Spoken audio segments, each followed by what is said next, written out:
Punjabi radio USA ਸੁਣ ਰਹੇ ਸਾਰੇ ਸਰੋਤਿਆਂ ਨੂੰ ਪਿਆਰ ਭਰੀ ਸਤਿ ਸ੍ਰੀ ਅਕਾਲ। ਸਭ ਨੂੰ ਜੀ ਆਇਆਂ ਨੂੰ ਆਖਦੇ ਹਾਂ। ਸੋਤਰ ਪ੍ਰੋਗਰਾਮ ਅਪਡੇਟ ਇਮੀਗ੍ਰੇਸ਼ਨ 'ਚ ਆਪ ਸਭ ਦਾ ਨਿੱਘਾ ਸਵਾਗਤ ਹੈ। ਮੈਂ ਰਾਜਕਨਵੀਰ ਸਿੰਘ ਜੁੜ ਚੁੱਕੇ ਨੇ ਮੇਰੇ ਨਾਲ US ਇਮੀਗ੍ਰੇਸ਼ਨ ਦੇ ਅਟਾਰਨੀ ਜੇ ਟਿਰਕਿਆਣਾ ਜੀ। ਅਟਾਰਨੀ ਟਿਰਕਿਆਣਾ ਜੀ ਆਇਆਂ ਨੂੰ ਸਵਾਗਤ ਹੈ। ਸਤਿ ਸ੍ਰੀ ਅਕਾਲ ਜੀ। ਧੰਨਵਾਦ ਜੀ ਤੇ ਸਤਿ ਸ੍ਰੀ ਅਕਾਲ ਜੀ ਸਾਰਿਆਂ ਨੂੰ। ਸਾਡੇ ਅੱਜ ਦੇ ਇਸ ਪ੍ਰੋਗਰਾਮ ਨੂੰ ਤੁਹਾਡੇ ਸਾਰਿਆਂ ਤੱਕ ਪਹੁੰਚਾਉਣ 'ਚ ਸਹਿਯੋਗ ਕਰਦੇ ਨੇ ਖਾਲਸਾ ਇੰਸ਼ੋਰੈਂਸ ਏਜੰਸੀ, ਜਿਨ੍ਹਾਂ ਦੇ ਕੋਲੋਂ ਹਰ ਇੱਕ ਤਰੀਕੇ ਦੀ ਇੰਸ਼ੋਰੈਂਸ ਤੁਸੀਂ ਕਰਵਾ ਸਕਦੇ ਹੋ। ਇੰਸ਼ੋਰੈਂਸ ਬਾਰੇ ਪਤਾ ਕਰਨ ਲਈ ਕਾਲ ਕਰ ਸਕਦੇ ਹੋ 408 272 2500।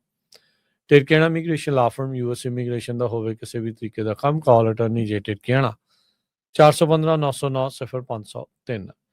ਊਡਾ ਡੈਟ ਰਿਲੀਫ ਵਾਲੇ ਨਿਰਮਲ ਸਿੰਘ ਮਾਨ ਜੀ। ਇਕਨੋਮਿਕ ਹਾਰਡਸ਼ਿਪ ਹੈ, ਬੈਂਕਰਪਸੀ ਤੋਂ ਬਚਣਾ ਹੈ, ਅੱਧੇ ਤੋਂ ਵੱਧ ਤੁਹਾਡਾ ਕਰਜ਼ਾ ਮਾਫ ਕਰਵਾ ਸਕਦੇ ਨੇ। ਕਾਲ ਕਰੋ ਊਡਾ ਡੈਟ ਰਿਲੀਫ 8888889914। ਇਹਨਾਂ ਸਾਰਿਆਂ ਦਾ ਧੰਨਵਾਦ। ਜੇ ਤੁਸੀਂ ਵੀ ਇਸ ਪ੍ਰੋਗਰਾਮ ਨੂੰ ਸਪਾਂਸਰ ਕਰਨਾ ਚਾਹੁੰਦੇ ਹੋ ਤਾਂ ਸੰਪਰਕ ਕਰੋ 408 272 5200 4082725200। ਪਹਿਲਾਂ ਹੀ ਜਿਹੜੇ ਅੱਜ ਦੱਸੇ ਜਾਈਏ, ਮਾਫੀ ਚਾਹੁੰਦੇ ਹਾਂ, ਅੱਜ ਕਾਲਸ ਜਿਹੜੀਆਂ ਤੁਹਾਡੇ ਸਰੋਤਿਆਂ ਦੀਆਂ ਅਸੀਂ ਨਹੀਂ ਲੈ ਸਕਦੇ। ਆਉਂਦੇ ਸਮੇਂ ਦੇ ਵਿੱਚ ਜਿਹੜੀਆਂ ਕਾਲਸ ਲਵਾਂਗੇ, ਅੱਜ ਜਿਹੜੀਆਂ ਕਾਲਸ ਆ ਉਹਨਾਂ ਦਾ ਸਿਲਸਿਲਾ ਨਹੀਂ ਹੋ ਸਕੇਗਾ। ਬਾਕੀ ਜੇ ਤੁਸੀਂ ਅਟਾਰਨੀ ਟਿਰਕਿਆਣਾ ਹੋਣਾ ਦੇ ਆਫਿਸ ਦੇ ਨਾਲ ਕੰਟੈਕਟ ਕਰਨਾ ਆ, ਉਹਨਾਂ ਦੇ ਆਫਿਸ ਦਾ ਫੋਨ ਨੰਬਰ 4159090503 415 909 0503 ਦੇ ਉੱਤੇ ਤੁਸੀਂ ਇਹਨਾਂ ਦੇ ਨਾਲ ਕੰਟੈਕਟ ਕਰ ਸਕਦੇ ਆ।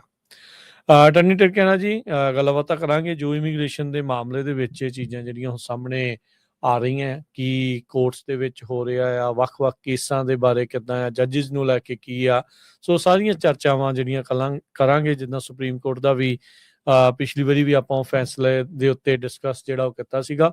ਸੋ ਬੜਾ ਇੰਪੋਰਟੈਂਟ ਆ। ਜੇ ਅਸਾਈਲਮ ਦਾ ਤੁਹਾਡਾ ਕੇਸ ਆ ਤੇ ਸੁਪਰੀਮ ਕੋਰਟ ਨੇ ਅਸਾਈਲਮ ਦੇ ਉੱਤੇ ਆਪਣੀ ਇੱਕ ਓਪੀਨੀਅਨ, ਆਪਣਾ ਜਿਹੜਾ ਇੱਕ ਫੈਸਲਾ ਆ ਉਹ ਸੁਣਾਇਆ ਆ। ਉਹ ਲਾਸਟ ਵੀਕ ਵਾਲਾ ਜਿਹੜਾ ਪ੍ਰੋਗਰਾਮ ਅਪਡੇਟ ਇਮੀਗ੍ਰੇਸ਼ਨ ਵਾਲਾ, ਉਸ ਨੂੰ ਪੂਰਾ ਸੁਣੋ ਤਾਂ ਜੋ ਤੁਸੀਂ ਸਮਝ ਸਕੋ ਵੀ ਕੀ ਚੇਂਜਸ ਜਿਹੜੇ ਆ ਸੁਪਰੀਮ ਕੋਰਟ ਦੇ ਇਸ ਫੈਸਲੇ ਦੇ ਨਾਲ ਤੁਹਾਡੇ ਕੇਸ ਦੇ ਉੱਤੇ ਓਵਰਆਲ ਜਿਹੜੇ ਆ ਇਸ ਦੇ ਵਿੱਚ ਪੈ ਸਕਦੇ ਹੈਗੇ ਆ। ਸ਼ੁਰੂਆਤ ਇੱਕ ਆਪਾਂ ਗੱਲ ਤੋਂ ਕਰ ਲੈਂਦੇ ਹਾਂ। ਦੋ ਚੀਜ਼ਾਂ ਜਿਹੜੀਆਂ ਨਾ ਨਿਊਜ਼ ਦੇ ਵਿੱਚ ਲੇਟਲੀ ਦੇਖਣ ਨੂੰ ਮਿਲੀਆਂ। ਆਈ ਡੋਂਟ ਨੋ ਤੁਹਾਨੂੰ ਉਸ ਨਿਊਜ਼ ਦਾ ਪੜ੍ਹਨ ਦਾ ਮੌਕਾ ਮਿਲਿਆ ਜਾਂ ਨਹੀਂ, ਪਰ ਓਵਰਆਲ ਤੁਸੀਂ ਇੱਕ ਓਵਰਵਿਊ ਦੱਸਿਓ ਵੀ ਉਹਨਾਂ ਤੋਂ ਆਪਾਂ ਨੂੰ ਕੀ ਜਿਹੜਾ ਉਹ ਪਤਾ ਲੱਗਦਾ ਆ। ਇੱਕ ਪੋਲੀਟੀਕੋ ਮੈਗਜ਼ੀਨ ਵਾਲੇ ਜਿਹੜੇ ਰਿਪੋਰਟ ਕਰ ਰਹੇ ਸੀ, ਕਹਿੰਦੇ ਵੀ ਸ਼ਾਇਦ ਜਿਹੜਾ ਆ ਇਸ ਮਾਮਲੇ ਦੇ ਵਿੱਚ ਜਿਹੜੇ ਟੈਕਟਿਕ ਸੀਗੇ ਟਰੰਪ ਪ੍ਰਸ਼ਾਸਨ ਦੇ ਇਮੀਗ੍ਰੇਸ਼ਨ ਨੂੰ ਲੈ ਕੇ, ਜਿਹੜੀ ਮਾਸ ਡੈਪੋਟੇਸ਼ਨ ਵਾਲਾ ਕੰਮ ਆ, ਕਿਤੇ ਨਾ ਕਿਤੇ ਉਹਨਾਂ ਦਾ ਠੰਡਾ ਪਿਆ ਆ। ਹੇਬੀਅਸ ਕਾਰਪਸ ਦੇ ਨਾਲ ਜਿਹੜੇ ਅਦਾਲਤਾਂ ਆ ਉਹ ਕਾਫੀ ਜ਼ਿਆਦਾ ਓਵਰਵੈਲਮ ਹੋ ਗਈਆਂ ਸੀ। ਕਿਤੇ ਨਾ ਕਿਤੇ ਉਹਦਾ ਵੀ ਪ੍ਰੈਸ਼ਰ ਆ। ਓਵਰਆਲ ਵੀ ਲੋਕਾਂ ਦਾ ਪਬਲਿਕ ਓਪੀਨੀਅਨ ਵੀ ਉਹਨਾਂ ਦੇ ਇਮੀਗ੍ਰੇਸ਼ਨ ਦੇ ਜਿਹੜੇ ਟੈਕਟਿਕਸ ਕਹਿ ਲਓ ਜਾਂ ਜੋ ਚੱਲ ਰਿਹਾ ਸੀਗਾ, ਸਖਤੀ ਚੱਲ ਰਹੀ ਸੀ, ਉਸ ਨੂੰ ਲੈ ਕੇ ਡਿਫਰੈਂਟ ਹੋਇਆ ਆ। ਸੋ ਥੋੜਾ ਜਿਹਾ ਕਹਿੰਦੇ ਵੀ ਆਪਾਂ ਨੂੰ ਇਹ ਦੇਖਣ ਨੂੰ ਮਿਲ ਸਕਦਾ ਵੀ ਹਾਰਡਨਡ ਕ੍ਰਿਮੀਨਲਸ, ਕਨਵਿਕਟਡ ਕ੍ਰਿਮੀਨਲਸ, ਉਸ ਦੇ ਵੱਲ ਨੂੰ ਇਹ ਜਿਹੜੀ ਗੱਲ ਜਿਹੜੀ ਉਹ ਵੱਧ ਸਕਦੀ ਆ। ਕੀ ਇਹੀ ਲੱਗ ਰਿਹਾ ਵੀ ਇਵੈਂਚੁਅਲੀ ਅਦਾਲਤਾਂ ਜੋ ਕਹਿ ਰਹੀਆਂ ਸੀ ਇਹਨਾਂ ਨੂੰ ਵੀ ਤੁਸੀਂ ਵਾਰੰਟਲੈਸ ਸਰਚਿਸ, ਵਾਰੰਟਲੈਸ ਅਰੈਸਟ, ਇਦਾਂ ਦੀਆਂ ਚੀਜ਼ਾਂ ਨਹੀਂ ਕਰ ਸਕਦੇ, ਇਵੈਂਚੁਅਲੀ ਉਹ ਚੀਜ਼ ਦੇ ਵੱਲ ਹੀ ਇਹਨਾਂ ਨੂੰ ਵਧਣਾ ਪੈ ਰਿਹਾ? ਨਹੀਂ ਭਾਜੀ, ਆਈ ਡੋਂਟ ਨੋ ਕੀ ਇਹਨਾਂ ਦਾ ਬੇਸਿਸ ਹੈਗਾ, ਓਪੀਨੀਅਨ ਕਿੱਦਾਂ ਹੈਗਾ। ਜਿਹੜੀ ਚੀਜ਼ ਸਾਹਮਣੇ ਆ ਰਹੀ ਹੈ, ਲੋਕੀ ਅਜੇ ਵੀ ਉਹੀ ਉਹਨਾਂ ਦਾ ਪ੍ਰੋਸੈਸ ਜਿਹੜਾ ਜਾਰੀ ਹੈ। ਇਨਫੈਕਟ ਓਕੇ, ਜਿਹੜੀ ਇਹਨਾਂ ਦੀ ਡਿਟੈਂਸ਼ਨ ਫੈਸਿਲਿਟੀਜ਼ ਵਗੈਰਾ ਨੂੰ ਐਕਸਪੈਂਡ ਇਹ ਕਰਨ ਜਾ ਰਹੇ ਆ, ਫੰਡਿੰਗ ਉਧਰ ਨੂੰ ਹੀ ਆ। ਤੇ ਆਈ ਡੋਂਟ ਥਿੰਕ ਸੋ ਉਹਨਾਂ ਨੇ ਰੁਕਣਾ ਜਿਹੜਾ। ਤੇ ਜਿਹੜੇ ਸੁਪਰੀਮ ਕੋਰਟ ਆ, ਇੱਕ ਜਿਹੜਾ ਉਹਨਾਂ ਦਾ ਮੇਜਰ ਫੈਸਲਾ ਸੀਗਾ ਜਿਹੜਾ ਪਿਛਲੇ ਹਫਤੇ ਡਿਸਕਸ ਕੀਤਾ ਸੀਗਾ, ਉਹਦਾ ਬੇਸਿਕਲੀ ਮਤਲਬ ਇਹੀ ਸੀਗਾ। ਲੌਂਗ ਸਟੋਰੀ ਸ਼ਾਰਟ, ਜੇ ਡਿਟੇਲ ਕਿਸੇ ਨੇ ਲੈਣੀ ਹੈ ਤਾਂ ਪੂਰਾ ਸ਼ੋਅ ਸੁਣੇ ਪਿਛਲੇ ਵਾਲਾ। ਤੇ ਉਹਨਾਂ ਦਾ ਜਿਹੜਾ ਸੀਗਾ ਉਹ ਪੁਆਇੰਟ ਆਫ ਵਿਊ ਇਹੀ ਸੀਗਾ ਕਿ ਜੇ ਇੱਕ ਜੱਜ ਨੇ ਫੈਸਲਾ ਦੇ ਦਿੱਤਾ ਕਿ ਸੱਟ ਉਸ ਲੈਵਲ ਦੀ ਨਹੀਂ ਹੈਗੀ, ਪਾਸਟ ਪ੍ਰੋਸੀਕਿਊਸ਼ਨ ਨਹੀਂ ਹੋਈ ਹੈ, ਗੰਭੀਰ ਸੱਟ ਨਹੀਂ ਹੈਗੀ, ਤੇ ਭਾਵੇਂ ਬੰਦੇ ਨੇ ਸਾਰੇ ਬਿਆਨ ਸਹੀ ਵੀ ਦਿੱਤੇ ਆ, ਤੇ ਉਹ ਕੇਸ ਜਿਹੜਾ ਨਹੀਂ ਅਪਰੂਵ ਹੋਣਾ ਬਣਦਾ, ਤੇ ਉਹਨੂੰ ਜਿਹੜਾ ਸੀਗਾ ਜਿਹੜਾ ਸਰਕਿਟ ਕੋਰਟ ਹੈਗਾ ਉਹ ਤੇ ਅਪੀਲ ਦੇ ਉੱਤੇ ਉਹਨੂੰ ਰਿਵਰਸ ਨਹੀਂ ਕਰ ਸਕਦਾ, ਇਹ ਕਹਿ ਕੇ ਕਿ ਜੱਜ ਕੋਲ ਗਲਤੀ ਹੋ ਗਈ ਆ। ਜਿਹੜਾ ਸਟੈਂਡਰਡ ਸੀਗਾ ਉਹਨਾਂ ਨੇ ਚੇਂਜ ਕਰਤਾ। ਸਟੈਂਡਰਡ ਉਹਨਾਂ ਨੇ ਇਹ ਲਾ ਦਿੱਤਾ ਕਿ ਜੇ ਕੋਈ ਵੀ ਜੱਜ ਉਸ ਨਤੀਜੇ 'ਚ ਪਹੁੰਚ ਸਕਦਾ ਹੈਗਾ ਹਜ਼ਾਰਾਂ ਜੱਜਾਂ ਚੋਂ ਜੇ ਇੱਕ ਵੀ ਜੱਜ ਉਹ ਫੈਸਲਾ ਦੇ ਸਕਦਾ ਹੈਗਾ ਤਾਂ ਸਰਕਟ ਕੋਰਟ ਨੂੰ ਉਹਨਾਂ ਦੀ ਗੱਲ ਦੇ ਨਾਲ ਜਿਹੜਾ ਅਗਰੀ ਕਰਨਾ ਹੀ ਪਊਗਾ। ਕਰਨਾ ਪੈਣਾ। ਸੋ ਉਹਦੇ ਨਾਲ ਇਹ ਹੈਗਾ ਕਿ ਕਾਫੀ ਜਿਹੜੇ ਜੱਜ ਆ ਉਹ ਵੀ ਇੰਪਾਵਰ ਹੋ ਗਏ। ਦੋ ਜੱਜ ਜਿਹੜੇ ਸੀਗੇ ਸੈਨ ਫਰਾਂਸਿਸਕੋ ਰਹਿ ਗਏ ਸੀਗੇ। ਕਿੱਡਾ ਵਧੀਆ ਕੋਰਟ ਹੁੰਦਾ ਸੀਗਾ 31 ਜੱਜਾਂ ਤੋਂ ਲੈ ਕੇ। ਤੇ ਹੁਣ ਜਿਹੜਾ ਸੀਗਾ ਮਿਲਟਰੀ ਜੱਜ ਜਿਹੜੇ ਇਹਨਾਂ ਨੇ ਭੇਜਣੇ ਆ, ਸ਼ੁਰੂ ਕਰ ਦੇਣੇ ਆ। ਅਪਾਇੰਟਮੈਂਟਸ ਕਈਆਂ ਦੀ ਹੋ ਵੀ ਗਈਆਂ ਮੇਰੇ ਖਿਆਲ ਨਾਲ। ਪਿਛਲੇ ਹਫਤੇ 47 ਜੱਜ ਕਹਿੰਦੇ ਹੋਰ ਜਿਹੜੇ ਨਿਯੁਕਤ ਇਹਨਾਂ ਨੇ ਕੀਤੇ ਆ। ਤੇ ਲਗਭਗ 800 ਦੇ ਕਰੀਬ ਜੱਜ ਸੀਗੇ ਪਹਿਲਾਂ ਇਮੀਗ੍ਰੇਸ਼ਨ ਕੋਰਟਸ ਦੇ ਵਿੱਚ, ਤੇ ਉਹ ਕਾਫੀ ਜ਼ਿਆਦਾ ਇਹਨਾਂ ਨੇ ਫਾਇਰ ਫੂਰ ਜਿਹੜੇ ਕਰਤੇ ਸੀਗੇ। ਤੇ ਹੁਣ ਇਹ ਕਹਿੰਦੇ ਆ ਕਿ ਆਹੀ ਸ਼ਾਰਟ ਟਰਮ ਟੈਨਿਓਰ ਤੇ ਜਿਹੜੇ ਜੱਜ ਲੈ ਕੇ ਆਣੇ ਆ। ਓਵਰਆਲ ਜਿਹੜਾ ਸਿਸਟਮ ਬੜਾ ਮੁਸ਼ਕਿਲ ਹੈਗਾ। ਜਿਹਦਾ ਕੇਸ ਉਹਦੇ ਲਈ ਵੀ ਬੜਾ ਮੁਸ਼ਕਿਲ ਆ, ਤੇ ਜਿਹੜੇ ਵਕੀਲ ਆ ਉਹਨਾਂ ਦੇ ਲਈ ਵੀ ਬੜਾ ਮੁਸ਼ਕਿਲ ਆ, ਕਿਉਂਕਿ ਜਿਹੜਾ ਸਟੈਂਡਰਡ ਸੀਗਾ ਉਹ ਬਹੁਤ ਜ਼ਿਆਦਾ ਹਾਈ ਪੁਸ਼ ਜਿਹੜਾ ਹੋ ਗਿਆ। ਮਤਲਬ ਕਿ ਜਿਹੜਾ ਬੰਦਾ ਬਿਲਕੁਲ ਤੁਸੀਂ ਕਹਿ ਲਓ ਕਿ ਔਨ ਪੁਆਇੰਟ ਹੈਗਾ, ਹਰੇਕ ਚੀਜ਼ ਜਿਹੜੀ ਬੰਦੇ ਦੀ ਔਨ ਪੁਆਇੰਟ ਕੇਸ ਦੀ ਤਿਆਰੀ ਆ, ਨੌਲੇਜ ਸਾਰੀ, ਜਿਹਨੂੰ ਗਤੀਵਿਧੀ ਹੈਗੀ। ਅਬਵ ਆਲ ਉਹਨਾਂ ਨੇ ਇਹ ਵੀ ਚੀਜ਼ ਹੁਣ ਪਾਤੀ ਆ ਕਿ 60 ਫਿੱਟ ਦੱਸੋ ਤੁਹਾਡੇ ਕਿੱਥੇ ਲੱਗੀ ਆ, ਟੱਕ ਦਿਖਾਓ, ਕਿੱਦਾਂ ਦੀ ਸੱਟ ਆ, ਮਤਲਬ ਕਿੱਦਾਂ ਦੀ ਸੱਟ ਸੀਗੀ। ਸੋ ਉਹ ਚੀਜ਼ ਵੱਲ ਜਿਹੜਾ ਜਾ ਰਹੇ ਆ, ਤੇ ਮਿਲਟਰੀ ਜੱਜ ਖਾਸ ਕਰਕੇ ਜਿਹੜੇ ਉਸ ਚੀਜ਼ ਵੱਲ ਜਾ ਰਹੇ ਆ। ਸੋ ਜਿਹੜੀ ਤੁਹਾਡੀ ਗੱਲ ਆ ਕਿ ਇਹ ਠੰਡੇ ਪੈ ਗਏ ਆ। ਮੈਂ ਐਕਚੁਅਲੀ ਆਰਟੀਕਲ ਪੜ੍ਹਿਆ ਸੀਗਾ, ਉਹ ਕਹਿੰਦੇ ਕਿ ਇਹ ਕਹਿੰਦੇ ਆ ਕ੍ਰਿਮੀਨਲ ਨੂੰ ਫੜਨਾ, ਪਰ ਇਦਾਂ ਚੀਜ਼ ਹੋ ਨਹੀਂ ਰਹੀ। ਇਹ ਬੇਸਿਕਲੀ ਜਾਣਾ ਇਹਨਾਂ ਨੇ ਆਮ ਲੋਕਾਂ ਦੇ ਵੱਲ ਹੀ ਹੈ।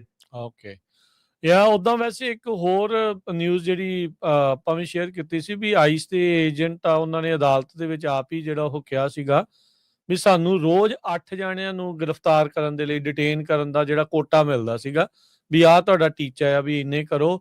ਸਪੈਸ਼ਲ ਉਹ ਜਿਹੜੀ ਬੇਸਿਕਲੀ ਐਪ ਕਹਿ ਲਓ ਜਾਂ ਟੈਕਨੋਲੋਜੀ ਦੀ ਯੂਜ਼ ਕਰਦੇ ਸੀ ਵੀ ਕਿਹਦੇ ਮਗਰ ਜਿਹੜਾ ਉਹਨਾਂ ਨੇ ਜਿਹੜਾ ਹੋ ਜਾਣਾ ਆ। ਸੋ ਇਹ ਓਰੇਗਨ ਦੀ ਕੋਰਟ ਦੇ ਵਿੱਚ ਜਿਹੜਾ ਕੇਸ ਚੱਲ ਰਿਹਾ ਸੀਗਾ ਇਮੀਗ੍ਰੇਸ਼ਨ ਐਡਵੋਕੇਸੀ ਇੱਕ ਗਰੁੱਪ ਦੇ ਦੁਆਰਾ, ਉਸ ਦਰਮਿਆਨ ਅੰਡਰ ਓਥ ਜਿਹੜੇ ਆਈਸ ਦੇ ਏਜੰਟਸ ਆ ਉਹਨਾਂ ਨੇ ਆਪ ਅਦਾਲਤ ਨੂੰ ਇਹ ਚੀਜ਼ ਜਿਹੜੀ ਉਹ ਦੱਸੀ ਆ। ਸੋ ਆਬਵੀਅਸਲੀ 8 ਜਾਣੇ, 8 ਕ੍ਰਿਮੀਨਲਸ ਨੂੰ ਇੱਕ ਦਿਨ 'ਚ ਇੱਕ ਜਾਣੇ ਲਈ ਫੜਨਾ ਤਾਂ ਇਟਸ ਹਾਰਡ, ਨਾਮੁਮਕਿਨ ਵਾਲੀ ਗੱਲ ਹੀ ਆ। ਸੋ ਕੋਟਾ ਪੂਰਾ ਕਰਨ ਲਈ ਤਾਂ ਫਿਰ ਉਹਨਾਂ ਨੇ ਜਿਹੜਾ ਵੀ ਦਾ ਆ ਉਹਨੂੰ ਫੜਨਾ ਹੀ ਫੜਨਾ। 8 ਬਾਜੀ ਮੈਂ ਕਹਿੰਦਾ ਇੱਕ ਨਹੀਂ ਫੜ ਸਕਦੇ ਹੁਣੇ, 8 ਤਾਂ ਦੂਰ ਦੀ ਗੱਲ। ਕ੍ਰਿਮੀਨਲ ਕੋਈ ਏਦਾਂ ਸੁਣਨਾ ਹੋਣਾ ਕਿ ਆ ਕੇ ਕਹਿ ਦਿੰਦਾ ਹੋਣਾ ਕਿ ਮੈਨੂੰ ਲਾਓ ਹੱਥਕੜੀਆਂ ਲੈ ਲਓ, ਮੈਂ ਤੁਹਾਡੇ ਨਾਲ ਚੱਲਦਾ। ਨਾਲੇ ਕ੍ਰਿਮੀਨਲ ਮੈਂ ਕਿਹਾ ਇਹ ਤਾਂ ਆਮ ਬੰਦੇ ਨੂੰ ਦੱਸਦੇ ਆ ਕਿ ਤੁਸੀਂ ਹਾਜ਼ਰੀ ਦਿਓ, ਤੁਸੀਂ ਐਡਰੈਸ ਆਪਣੇ ਅਪਡੇਟ ਕਰੋ, ਏਦਾਂ ਕਰੋ, ਉਦਾਂ ਕਰੋ। ਜਿਹੜਾ ਬੰਦਾ ਕ੍ਰਿਮੀਨਲ ਆ ਉਹਨੇ ਦੋਨੋਂ ਆਪਣਾ ਐਡਰੈਸ ਸਰਕਾਰ ਨੂੰ ਅਪਡੇਟ ਕਰਕੇ ਰੱਖਣਾ ਕਿ ਮੈਂ ਇੱਥੇ ਰਹਿਣਾ, ਉੱਥੇ ਰਹਿਣਾ। ਤੇ ਉਹ ਤਾਂ ਲੱਭਦੇ ਨਹੀਂ ਹੁਣ ਇਹਨਾਂ ਨੂੰ। ਉਹਦੇ ਲਈ ਕਿੱਡੀ ਆਪਰੇਸ਼ਨਸ ਪਲੈਨਿੰਗ ਉਹ ਚਾਹੀਦੀ ਇੱਕ ਬੰਦੇ ਨੂੰ ਕਰਨ ਵਾਸਤੇ। ਕਿੰਨੇ ਜ਼ਿਆਦਾ ਤੁਹਾਨੂੰ ਜਿਹੜੇ ਸਟਾਫਿੰਗ ਵਗੈਰਾ ਜਿਹੜੀ ਚਾਹੀਦੀ ਆ। ਤੇ ਇਹ ਤਾਂ ਜਿਹੜੇ ਸੀਗੇ ਜਿਹੜੇ ਲੋਕੀ ਮਤਲਬ ਤਰੀਕਾਂ ਭੁਗਤ ਰਹੇ ਆ, ਜਿਹੜੇ ਉਹ ਆ ਜਿਹਨਾਂ ਦੀ ਅੱਗੇ ਤਰੀਕ ਆਣੀ ਆ, ਉਹਨਾਂ ਨੂੰ ਇਹ ਤੰਗ ਤੁੰਗ ਜਿਹੜੇ ਕਰਦੇ ਸੀਗੇ। ਉਹਦੇ ਵਿੱਚ ਹੁਣ ਇਹ ਸੀਗਾ ਕਿ ਹੇਬੀਅਸ ਦਾ ਜਿਹੜਾ ਪ੍ਰੋਸੈਸ ਹੈਗਾ ਉਹਨੂੰ ਰੋਕ ਨਹੀਂ ਸਕਦੇ ਬਾਏ ਲਾਅ, ਉਹ ਕਨਸਟੀਟਿਊਸ਼ਨ ਦੇ ਵਿੱਚ ਹੀ ਹੈਗਾ। ਮਤਲਬ ਭਾਵੇਂ ਕੋਰਟ ਵਧੀਆ ਫੈਸਲਾ ਦੇਵੇ, ਮਾੜਾ ਦੇਵੇ, ਜਿਹੜੀ ਹੇਬੀਅਸ ਦੀ ਪਟੀਸ਼ਨ ਆ ਉਹ ਫਾਈਲ ਹੋਣੀ ਆ। ਇਹ ਜਿਹੜਾ ਕਨਸਟੀਟਿਊਸ਼ਨ ਦੇ ਵਿੱਚ ਇਹਨਾਂ ਦੇ ਲਿਖਿਆ ਹੋਇਆ ਕਿ ਤੁਸੀਂ ਫੜ ਕੇ ਰੱਖ ਨਹੀਂ ਸਕਦੇ ਪੱਕੇ ਤੌਰ ਤੇ, ਜਿੱਦਾਂ ਨੂੰ ਮਰਜ਼ੀ ਲਾਅ ਚੱਲਣ। ਤੇ ਉਹਦੇ ਵਿੱਚ ਇਹ ਸੀਗਾ ਕਿ ਜਦੋਂ ਤੁਸੀਂ ਇੰਨੇ ਜ਼ਿਆਦਾ ਫੜਨੇ ਆ ਤੇ ਲੋਕਾਂ ਨੇ ਫਿਰ ਹੇਬੀਅਸ ਫਾਈਲ ਕਰਨੀ ਆ। ਉਹਦੇ ਨਾਲ ਜਿਹੜੇ ਸੀਗੇ ਜੱਜ ਉਹ ਓਵਰਵੈਲਮ ਹੋ ਰਹੇ ਸੀਗੇ। ਤੇ ਹੁਣ ਜਦੋਂ ਸੀਗਾ ਉਹਨਾਂ ਨੇ ਤਾਂ ਕਰਕੇ ਉਦਾਂ ਦੇ ਫੈਸਲੇ ਜਿਹੜੇ ਕੀਤੇ ਆ। ਪਰ ਜਿਹੜਾ 5th ਸਰਕਟ ਸੀਗਾ ਉਹਨੇ ਜਿਹੜਾ ਸੀਗਾ ਸਰਕਾਰ ਦੇ ਫੇਵਰ 'ਚ ਫੈਸਲਾ ਕੀਤਾ।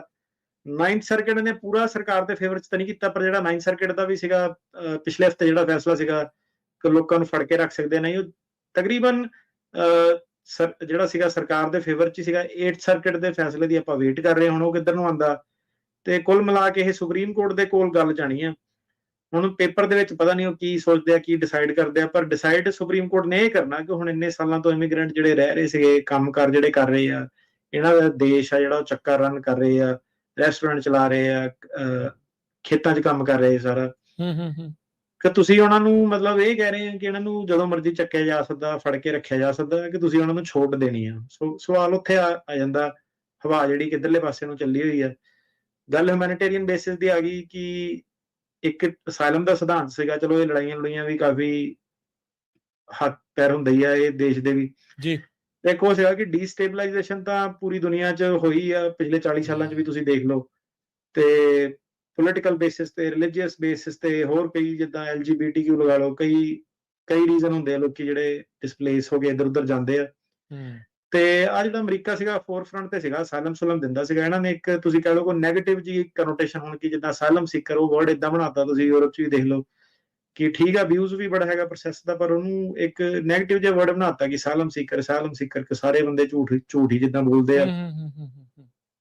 ਤੇ ਜਿਹੜੀ ਹੁਣ ਸੈਂਟੀਮੈਂਟ ਵੀ ਜਿਹੜਾ ਸੀਗਾ ਉਹ ਇਦਾਂ ਹੀ ਲੱਗਦਾ ਹੈ ਕਿ ਪਹਿਲਾਂ ਜਿਹੜਾ ਇੱਕ ਸੀਗਾ ਤਰਸ ਵਾਲੀ ਗੱਲ ਸੀ ਕਿ ਸਾਲਮ ਸੀਕਰ ਤਰਸ ਵਾਲਾ, ਉਹ ਮੇਰੇ ਖਿਆਲ ਹੁਣ ਵੋਲਿਊਮ ਆਫ ਲੋਕੀ ਜਿਹੜਾ ਬਾਈਡਨ ਨੇ ਸ਼ਾਇਦ ਦਰਵਾਜ਼ੇ ਇੰਨੇ ਕੁ ਜ਼ਿਆਦਾ ਖੋਲਤੇ ਕਿ ਹਜ਼ਾਰਾਂ 'ਚ ਜਿਹੜੇ ਡਾਇਰੈਕਟ ਫਲਾਈਟਾਂ ਵਾਲੇ ਜਿਹੜੇ ਆ ਗਏ, ਆਈ ਥਿੰਕ ਉਹਦੇ ਵਿੱਚ ਵੀ ਜੇ ਆਪਾਂ ਨਜ਼ਰ ਅੰਦਾਜ਼ ਨਹੀਂ ਕਰ ਸਕਦੇ, ਉਹਦੇ ਕਰਕੇ ਵੀ ਲੋਕਾਂ ਦਾ ਸੈਂਟੀਮੈਂਟ ਕਾਫੀ ਜਿਹੜਾ ਫਰਕ ਚੇਂਜ ਪਿਆ। ਹੋਇਆ, ਫਿਰ ਉਹਨਾਂ ਦਾ ਬਿਹੇਵੀਅਰ ਅੱਗੋਂ ਕਿੱਦਾਂ ਸੀਗਾ ਉਹਦੇ ਕਰਕੇ ਵੀ ਚੇਂਜ ਹੋਇਆ। ਤੇ ਬਾਕੀ ਹੁਣ ਜਿਹੜਾ ਹਰੇਕ ਬੰਦਾ ਕੰਮ ਕਰਨ ਵਾਲਾ ਨਹੀਂ ਆਇਆ, ਉਹਦੇ ਵਿੱਚ ਤੁਸੀਂ ਦੇਖ ਲਓ ਕਿ ਕ੍ਰਿਮੀਨਲ ਐਕਟੀਵਿਟੀ, ਡਰੱਗ ਪੈਡਲਿੰਗ, ਇਹ ਉਹ ਚੋਰੀ ਚਕਾਰੀ, ਲੋਡ, ਕਈ ਤਰ੍ਹਾਂ ਦੀਆਂ ਚੀਜ਼ਾਂ ਜਿਹੜੀਆਂ ਸਾਹਮਣੇ ਆਈਆਂ। ਸੋ ਕੁੱਲ ਮਿਲਾ ਕੇ ਜਿਹੜੀ ਇਹ ਹੈਗੀ ਹੈ ਕਿ ਆਮ ਬੰਦੇ ਨੂੰ ਵੀ ਜਿਹੜਾ ਖਮਿਆਜਾ ਉਹਦਾ ਭੁਗਤਣਾ ਪੈ ਰਿਹਾ। ਹੁਣ ਉਹੀ ਹੈ ਕਿ ਸਾਰੀ ਕਮਿਊਨਿਟੀ ਨੂੰ ਇਕੱਠੇ ਹੀ ਫਿਰ ਜਿਹੜਾ ਝੇਲਣਾ ਪੈਂਦਾ। ਹਾਂਜੀ, ਨਹੀਂ ਬਿਲਕੁਲ ਇਹ ਚੀਜ਼ ਤਾਂ ਡੈਫੀਨਿਟਲੀ ਇਸ ਚੀਜ਼ ਦੇ ਵਿੱਚ ਹੈਗੀ ਆ। ਤੁਸੀਂ ਵੀ ਕਾਫੀ ਵਾਰੀ ਕਰਦੇ ਆ, ਹੁਣ USCIS ਵਾਲੇ ਸਾਰੇ ਜਾਣੇ ਦੱਸਦੇ ਦਿੰਦੇ, ਹਰ ਵੀਕ ਹੀ, ਹਰ ਰੋਜ਼ ਹੀ ਕੋਈ ਨਾ ਕੋਈ ਨਵੇਂ ਵੀਜ਼ਾ ਫਰਾਡ ਦੇ ਬਾਰੇ ਪਤਾ ਲੱਗਦਾ ਰਹਿੰਦਾ ਆ। ਹੁਣ ਯੂ ਵੀਜ਼ਾ ਫਰਾਡ ਦੇ ਵਿੱਚ 11 ਜਾਣੇ ਇਹਨਾਂ ਨੇ ਫੜੇ ਸੀਗੇ, ਸਾਰੇ ਦੇ ਸਾਰੇ ਇਹ ਪਟੇਲ ਸੀਗੇ। ਸੋ ਜਿੱਦਾਂ ਤੁਸੀਂ ਕਿਹਾ ਵੀ ਅਬਿਊਜ਼ ਵੀ ਬਹੁਤ ਜਿਹੜਾ ਆ ਉਹ ਲੋਕਾਂ ਦੇ ਦੁਆਰਾ ਕੀਤਾ ਜਿਹੜਾ ਹੋ ਜਾਂਦਾ ਆ। ਸੋ ਜਿਹੜੇ ਵੀ ਵੀਜ਼ਾ ਫਰਾਡ ਕਮਿਟ ਕਰ ਰਹੇ ਆ ਉਹਨਾਂ ਦੇ ਮਗਰ ਤਾਂ ਬਿਲਕੁਲ ਹੀ ਹੱਥ ਧੋ ਕੇ ਕਿ ਨਹਾ ਧੋ ਕੇ ਜਿਹੜੇ ਉਹ ਪਏ ਹੋਏ ਨੇ। ਹਾਂਜੀ, ਅਸਾਈਲਮ ਵਾਲੇ ਵੀ ਤੁਸੀਂ ਦੇਖ ਲਓ ਕਿ ਡਬਲ ਉਹ ਕਹਿੰਦੇ ਹੁਣ ਵੈਟਿੰਗ ਕਰਨੀ ਹੈ। ਗ੍ਰੀਨ ਕਾਰਡ ਜਿਹੜੇ ਸੀਗੇ ਉਹ ਲੋਕਾਂ ਦੇ, ਇਹਨਾਂ ਨੇ ਜਿਹੜੇ ਸੀਗੇ ਕਈਆਂ ਦੇ ਰੀਓਪਨ ਕਰਤੇ, ਕਈਆਂ ਦੇ ਇੰਟਰਵਿਊ ਸੀਗੇ, ਉਹਨਾਂ ਦੇ ਕੇਸ ਡਿਨਾਈ ਕਰਨੇ ਸ਼ੁਰੂ ਕਰਤੇ ਆ। ਸੋ ਉਧਰ ਨੂੰ ਚੀਜ਼ ਜਿਹੜੀ ਜਾ ਰਹੀ। ਜੀ ਬਿਲਕੁਲ। ਅੱਛਾ, ਆਪਾਂ ਗੱਲ ਕਰਦੇ ਹਾਂ ਇਸ ਟਾਈਮ ਕੋਰਟਸ ਨੂੰ ਜਿਹੜਾ ਉਹ ਲੈ ਕੇ, ਜਿੱਦਾਂ ਤੁਸੀਂ ਜਿਹੜੇ ਸੈਨ ਫਰਾਂਸਿਸਕੋ ਦੇ ਕੋਰਟ ਦੇ ਬਾਰੇ ਜਿਹੜਾ ਥੋੜਾ ਜਿਹਾ ਦੱਸਿਆ ਵੀ ਕਿਸੇ ਟਾਈਮ 30 ਤੋਂ ਵੱਧ ਸੀਗੇ, ਹੁਣ ਤਾਂ 2 ਜੱਜ ਜਿਹੜੇ ਉਹ ਰਹਿ ਗਏ ਆ।